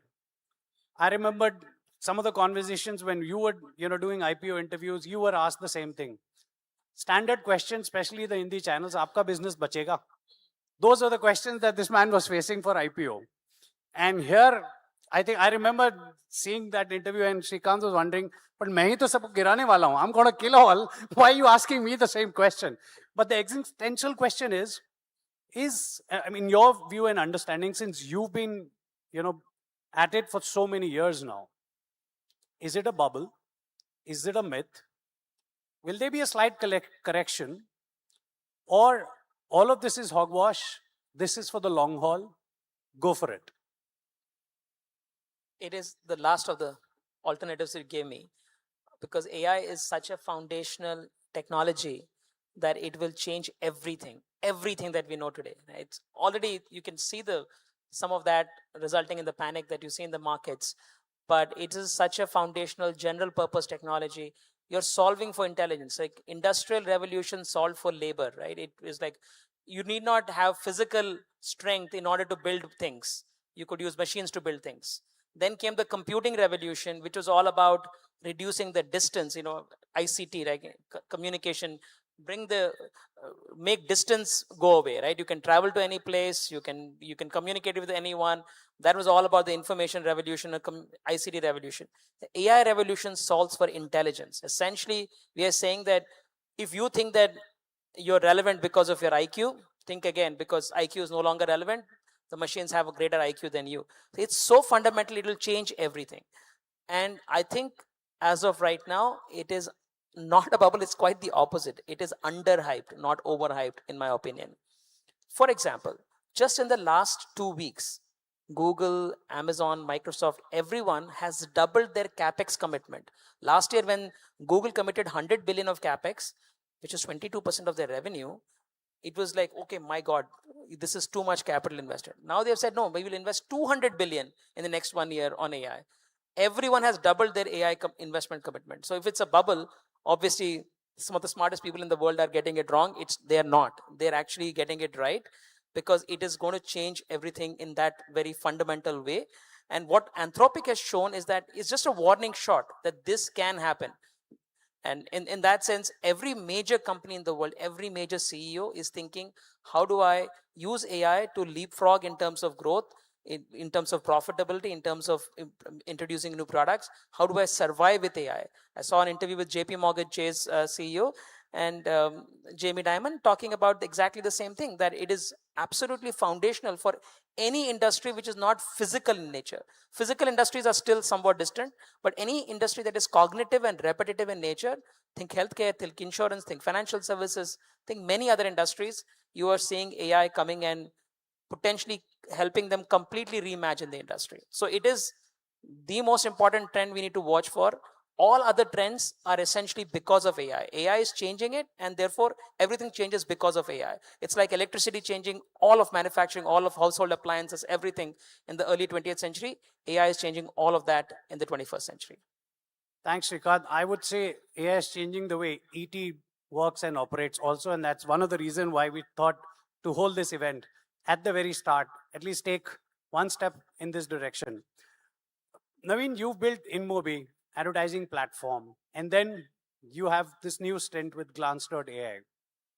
Where do you stand in this debate? Well, it's clearly not a bubble. Okay. I think there is a lot of confusion because in reality, when such, I completely agree with everything Shrikant said, by the way, right? So the other way to say some of the things he's articulated is, if you have such tectonic technologies come about, the change is not linear. The change this technology is causing is a non-linear change. We are not trained to see non-linearity in the world. Unfortunately, your non-linearity will be different from my non-linearity, will be different from his non-linearity. We don't know exactly who will be right. At least we are right to say it will be non-linear. So I don't think it's a bubble. I don't also think we exactly know what it would look like. And so the riot in the market right now that you're referring to, you know, the major sell-offs and whatnot, are effectively because people are unsure. What all can it change? I think everybody is wrong, possibly in the short term, and everybody is wrong, certainly in the long term. What it means is that certainly everybody is overreacting in the short term and have no clue about what all it can do in the long term, right? So I think panic is a very good state that people are in. It's a very sane state, if you ask me. And so where we stand on this is, as a company, then how do you think about like decisions that you make, right? This is, you know, I'm not a market maker. I'm not an investor. I like to observe one. Doesn't this panic distract you from your goals? Because distract me from? Distract you from your goals, because a lot of doubt comes at times in your customers, at times in your investors.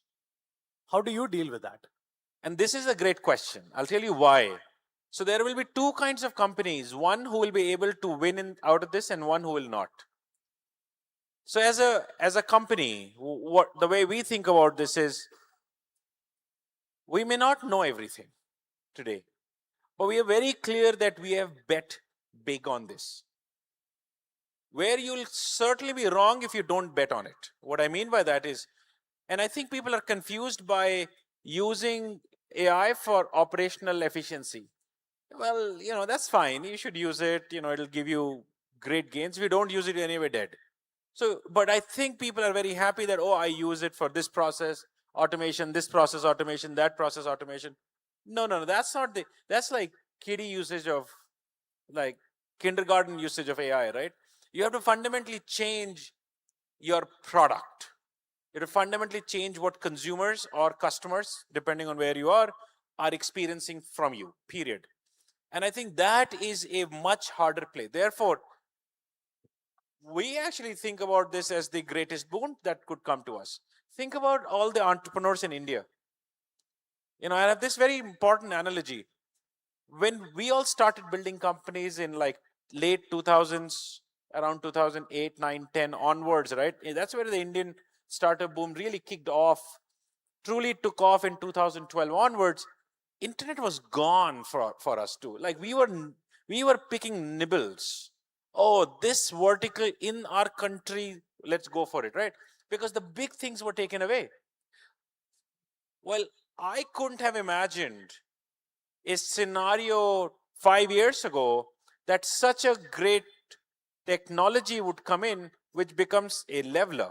And therefore, the opportunity that everybody sits on is to say, hey, the world's the oasis now. You can build whatever you want. Whatever you think is big, make that 10 times, 100 times bigger and go for it. Because everybody's figuring it out and it's down to the basic level playing field again. If I were an entrepreneur and India was in that state, let's say in 1995, we would have built very different companies. We would have built global platforms. We built internet-led technologies, or digital companies in 2010 onwards, 15 years late. AI gives you that leverage to say, wait a second, I can build something much bigger. Now, the frontier models are always, a threat. But, they're not going to go everywhere. They're going to go in few places, which are horizontal use cases and whatnot. The vertical use cases with proprietary data, proprietary workflows are all to be taken, and every one of them will get disrupted.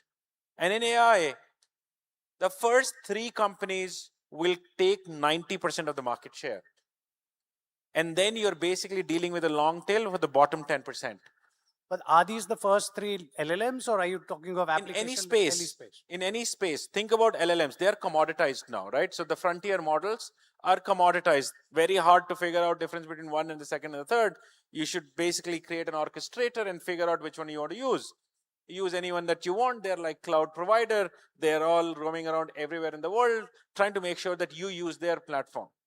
And there is pricing pressure. There is a bunch of those things. So therefore, the true value creation is not going to happen there. It's going to happen in the application layer, where an application is not just a wrapper on the model. It's far, far more. You build your own models and whatnot, right? So I think the opportunity for Indian entrepreneurs is to really go much bigger, much deeper, really big out there. And that level of opportunity has never come before. So we as a company, we bet big on commerce. We are trying to essentially go build an agentic shopping platform called Glance globally. We fundamentally think the way the world shops will change with Glance. And that's a model or an agent that really helps you shop. It's very different from anything out there. We think it'll be one of the 5 global shopping agents when the dust settles. And that's how big we are really trying to go after. It is, and you can do so not with like 50,000 people or something. You can do that with 500 people now. And that's the power of what we really are talking about. Right. Sharad, on this debate, you are at the infrastructure level. You're ready to build many more data centers, use the latest scheme of 20, 25-year tax holiday till we get Viksit. But if the bubble bursts, if the infrastructure requirement goes down, if your customer sitting here says, no more data centers for me, Sharad, do you have a plan B? No, first, buy them back from the guys you sold it to. No. So first of all, just to carry on with what they said, I agree with what both of them said. It's not a bubble. It's for real. Now, from an infrastructure lens, there was a little bit of extra hype in the short term. So, for example, companies like OpenAI committed $1 trillion worth of infrastructure spend with $20 billion in revenue, etc. And also, there was the Neo Cloud that is the largest in the world is CoreWeave. And if you looked at CoreWeave, there was a fair amount of debt on their books, and the stock price went from 40 to 180. Now it's settled at around 90. So I think that correction of that bubble has already happened, in my opinion. And right now, CoreWeave, for example, has $55 billion of orders that they cannot fulfill because they don't have enough data center capacity and they don't have enough. NVIDIA cannot produce a chip. CoreWeave. Yeah, they're the largest neo cloud in the world, right? So I think in the short term, in the short to mid term, there's no way. And as he said, in the long term, we don't even know. It could even be bigger. So I don't think there'll be a situation in the near term where right now there's demand supply is so skewed that you don't have enough data center space to fulfill the capacity. And the traditional data centers are getting, the new data centers are all liquid cooled to cater to AI workloads, because the entire shift is happening from traditional workloads to AI workloads. I think till last year it was about 30% AI workloads. By 2030 it'll be more than 70% AI workloads. So in the next 5 years, I don't see this happening. Right? Yeah, there are new technologies on the horizon like quantum, etc., that are coming. Time will tell. I think it's too early to say. I think the next 5 to 10 years, I think the demand is more than the supply. There's more. Okay. Now, Shrikant, this is a room full of hopefuls on AI. Some are betting their last dollar, their last saving, their last career. No, I wouldn't say last, but their career on AI. You bet on it long time back. But there's again this question of hype versus reality. From your vantage point, what do you think separates the serious AI company from the hype-driven AI companies? See, just a couple of things on the previous argument. Just also want to add that today, if you look at NVIDIA, it is trading at 27 times forward earnings. It's still one of the most reasonably valued stocks out there, with a 77% gross margin and some 50-odd% EBITDA margin. So these companies are actually extremely well run and very profitable, and therefore their valuations are very reasonable. Even if you look at some of the not the open AI, they're not public, but if you look at the private, publicly held AI companies, they're actually are at very good valuations. Last point I'll make is that Howard Marks talks about two kinds of bubbles. He talks about the bubble like the 2007 housing bubble, which did not add any value to the world, and he compares that with a bubble like dot-com bubble, because of which the entire internet infrastructure of the world got created. So even though at that time valuations went up way too much, it created the infrastructure on which the world runs today. So AI is that second kind of a bubble. Even if it's a bubble, it is a bubble which will create this massive infrastructure of intelligence that will power your self-driving cars and your doctor diagnostics and everything else in between. So it's very, very important. And now, as far as companies in this space are concerned, the one thing that you have to think of is the moat here comes from either being extraordinarily good in terms of model accuracy, beating benchmarks, and so on. Very few companies who can claim that, who can build models that can match and exceed the state of the art and continue to stay on the leading edge of results in terms of AI progress. That requires a tremendous amount of capital. Either you are there, you're winning that race, or you're driving adoption and distribution. So if you have enormous number of users using your product, that moat, and then you can, with AI, A, and two, if whenever GPT comes to GPT-6 or GPT-7 or Claude comes from Claude 5 or any Gemini comes to Gemini 4, is your product or service getting better or is it getting threatened? So if you have a business that is actually getting better with the latest model advancements and you have a distribution moat, then you have a very good chance of winning. Those are the ones that will win this AI race, as well as the ones who are building these models and staying on the state of the art. These are the two players who will win. The third kind of players who will win are the ones who are providing picks and shovels to this, all the people who are aspirants in the industry, like Sharad. I'm 100% sure that his business is going to do extremely well in this AI world. So those are the three kinds of companies I think you could build at this point of time to succeed. Right. Naveen, I remember asking you this fundamental question: what kind of AI companies does India produce today? And you had a very clear answer, which you referred to earlier. If you're just using ChatGPT, you're a kindergarten AI user. My question to you is, most Indian startups today, are they using wrappers or are they building something meaningful and purposeful? What is your view on it? And what do you see around you? Look, I think I'll partly borrow the answer that Shrikant gave, because I don't think that is the major question. So there are companies that need to build. There are companies that need to build something on top of a proprietary data set. Okay, so if you have a proprietary data set, then you could build something very interesting, which basically means you have ability to train a model, which is what Shrikant was referring to as the newer model comes. Is your model actually improving because you have something which is proprietary?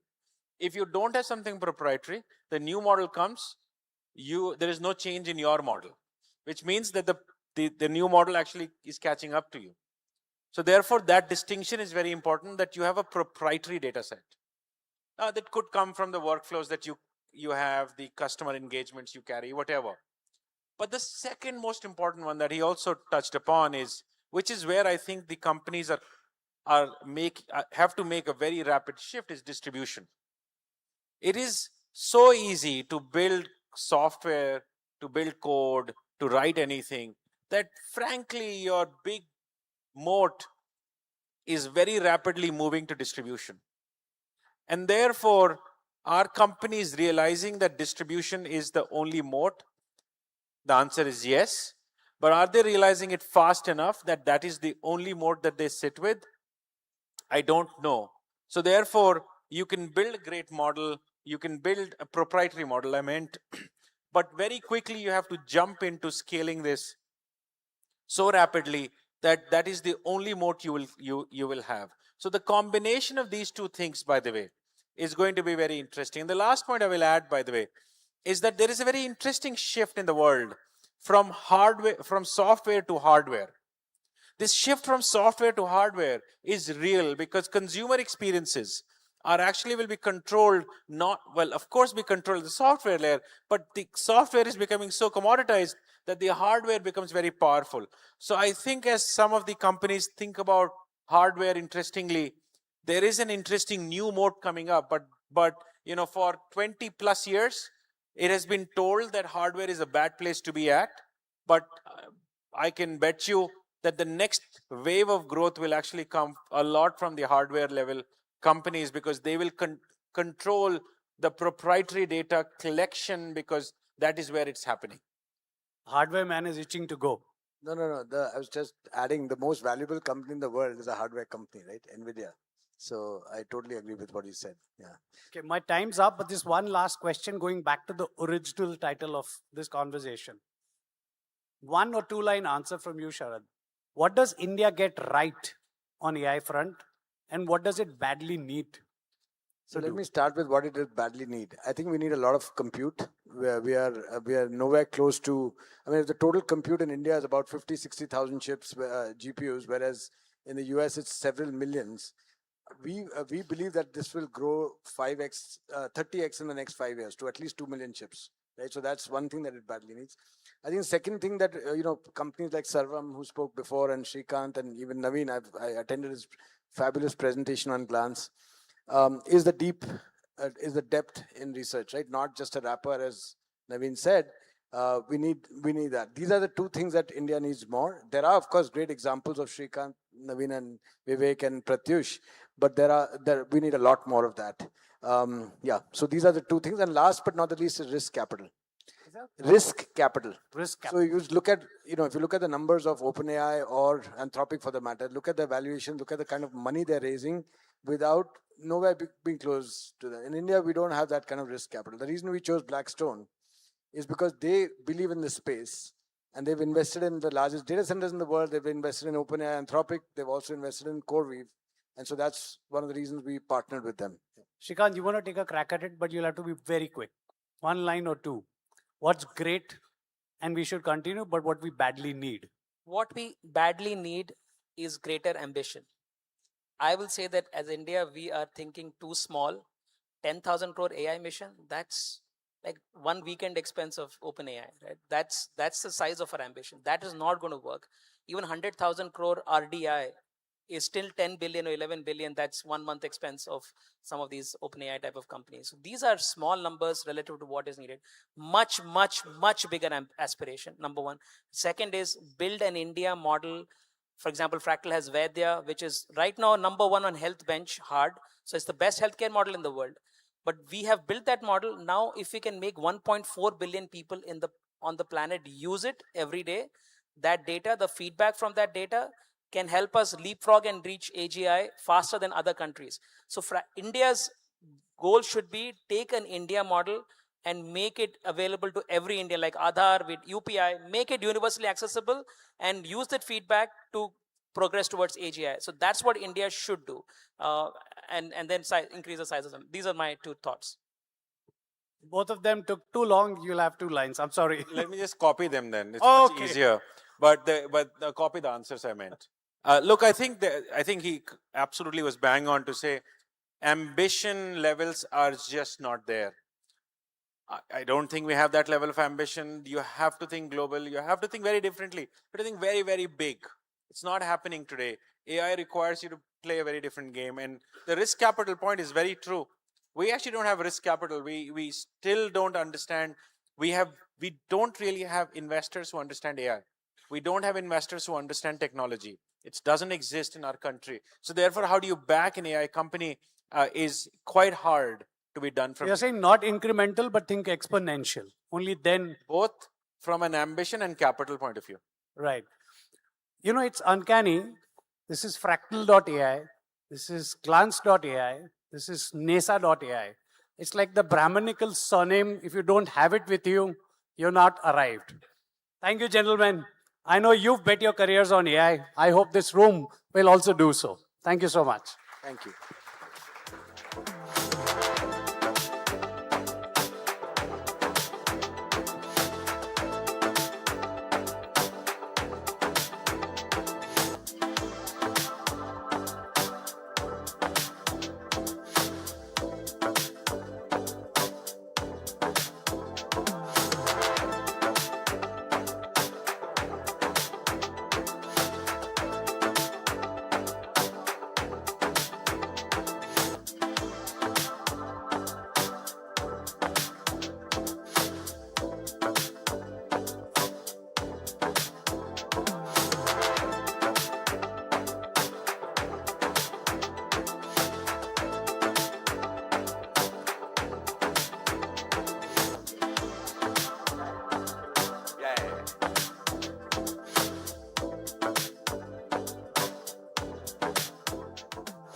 What a fantastic fitting finale to the entire incredible day at the Conclave here.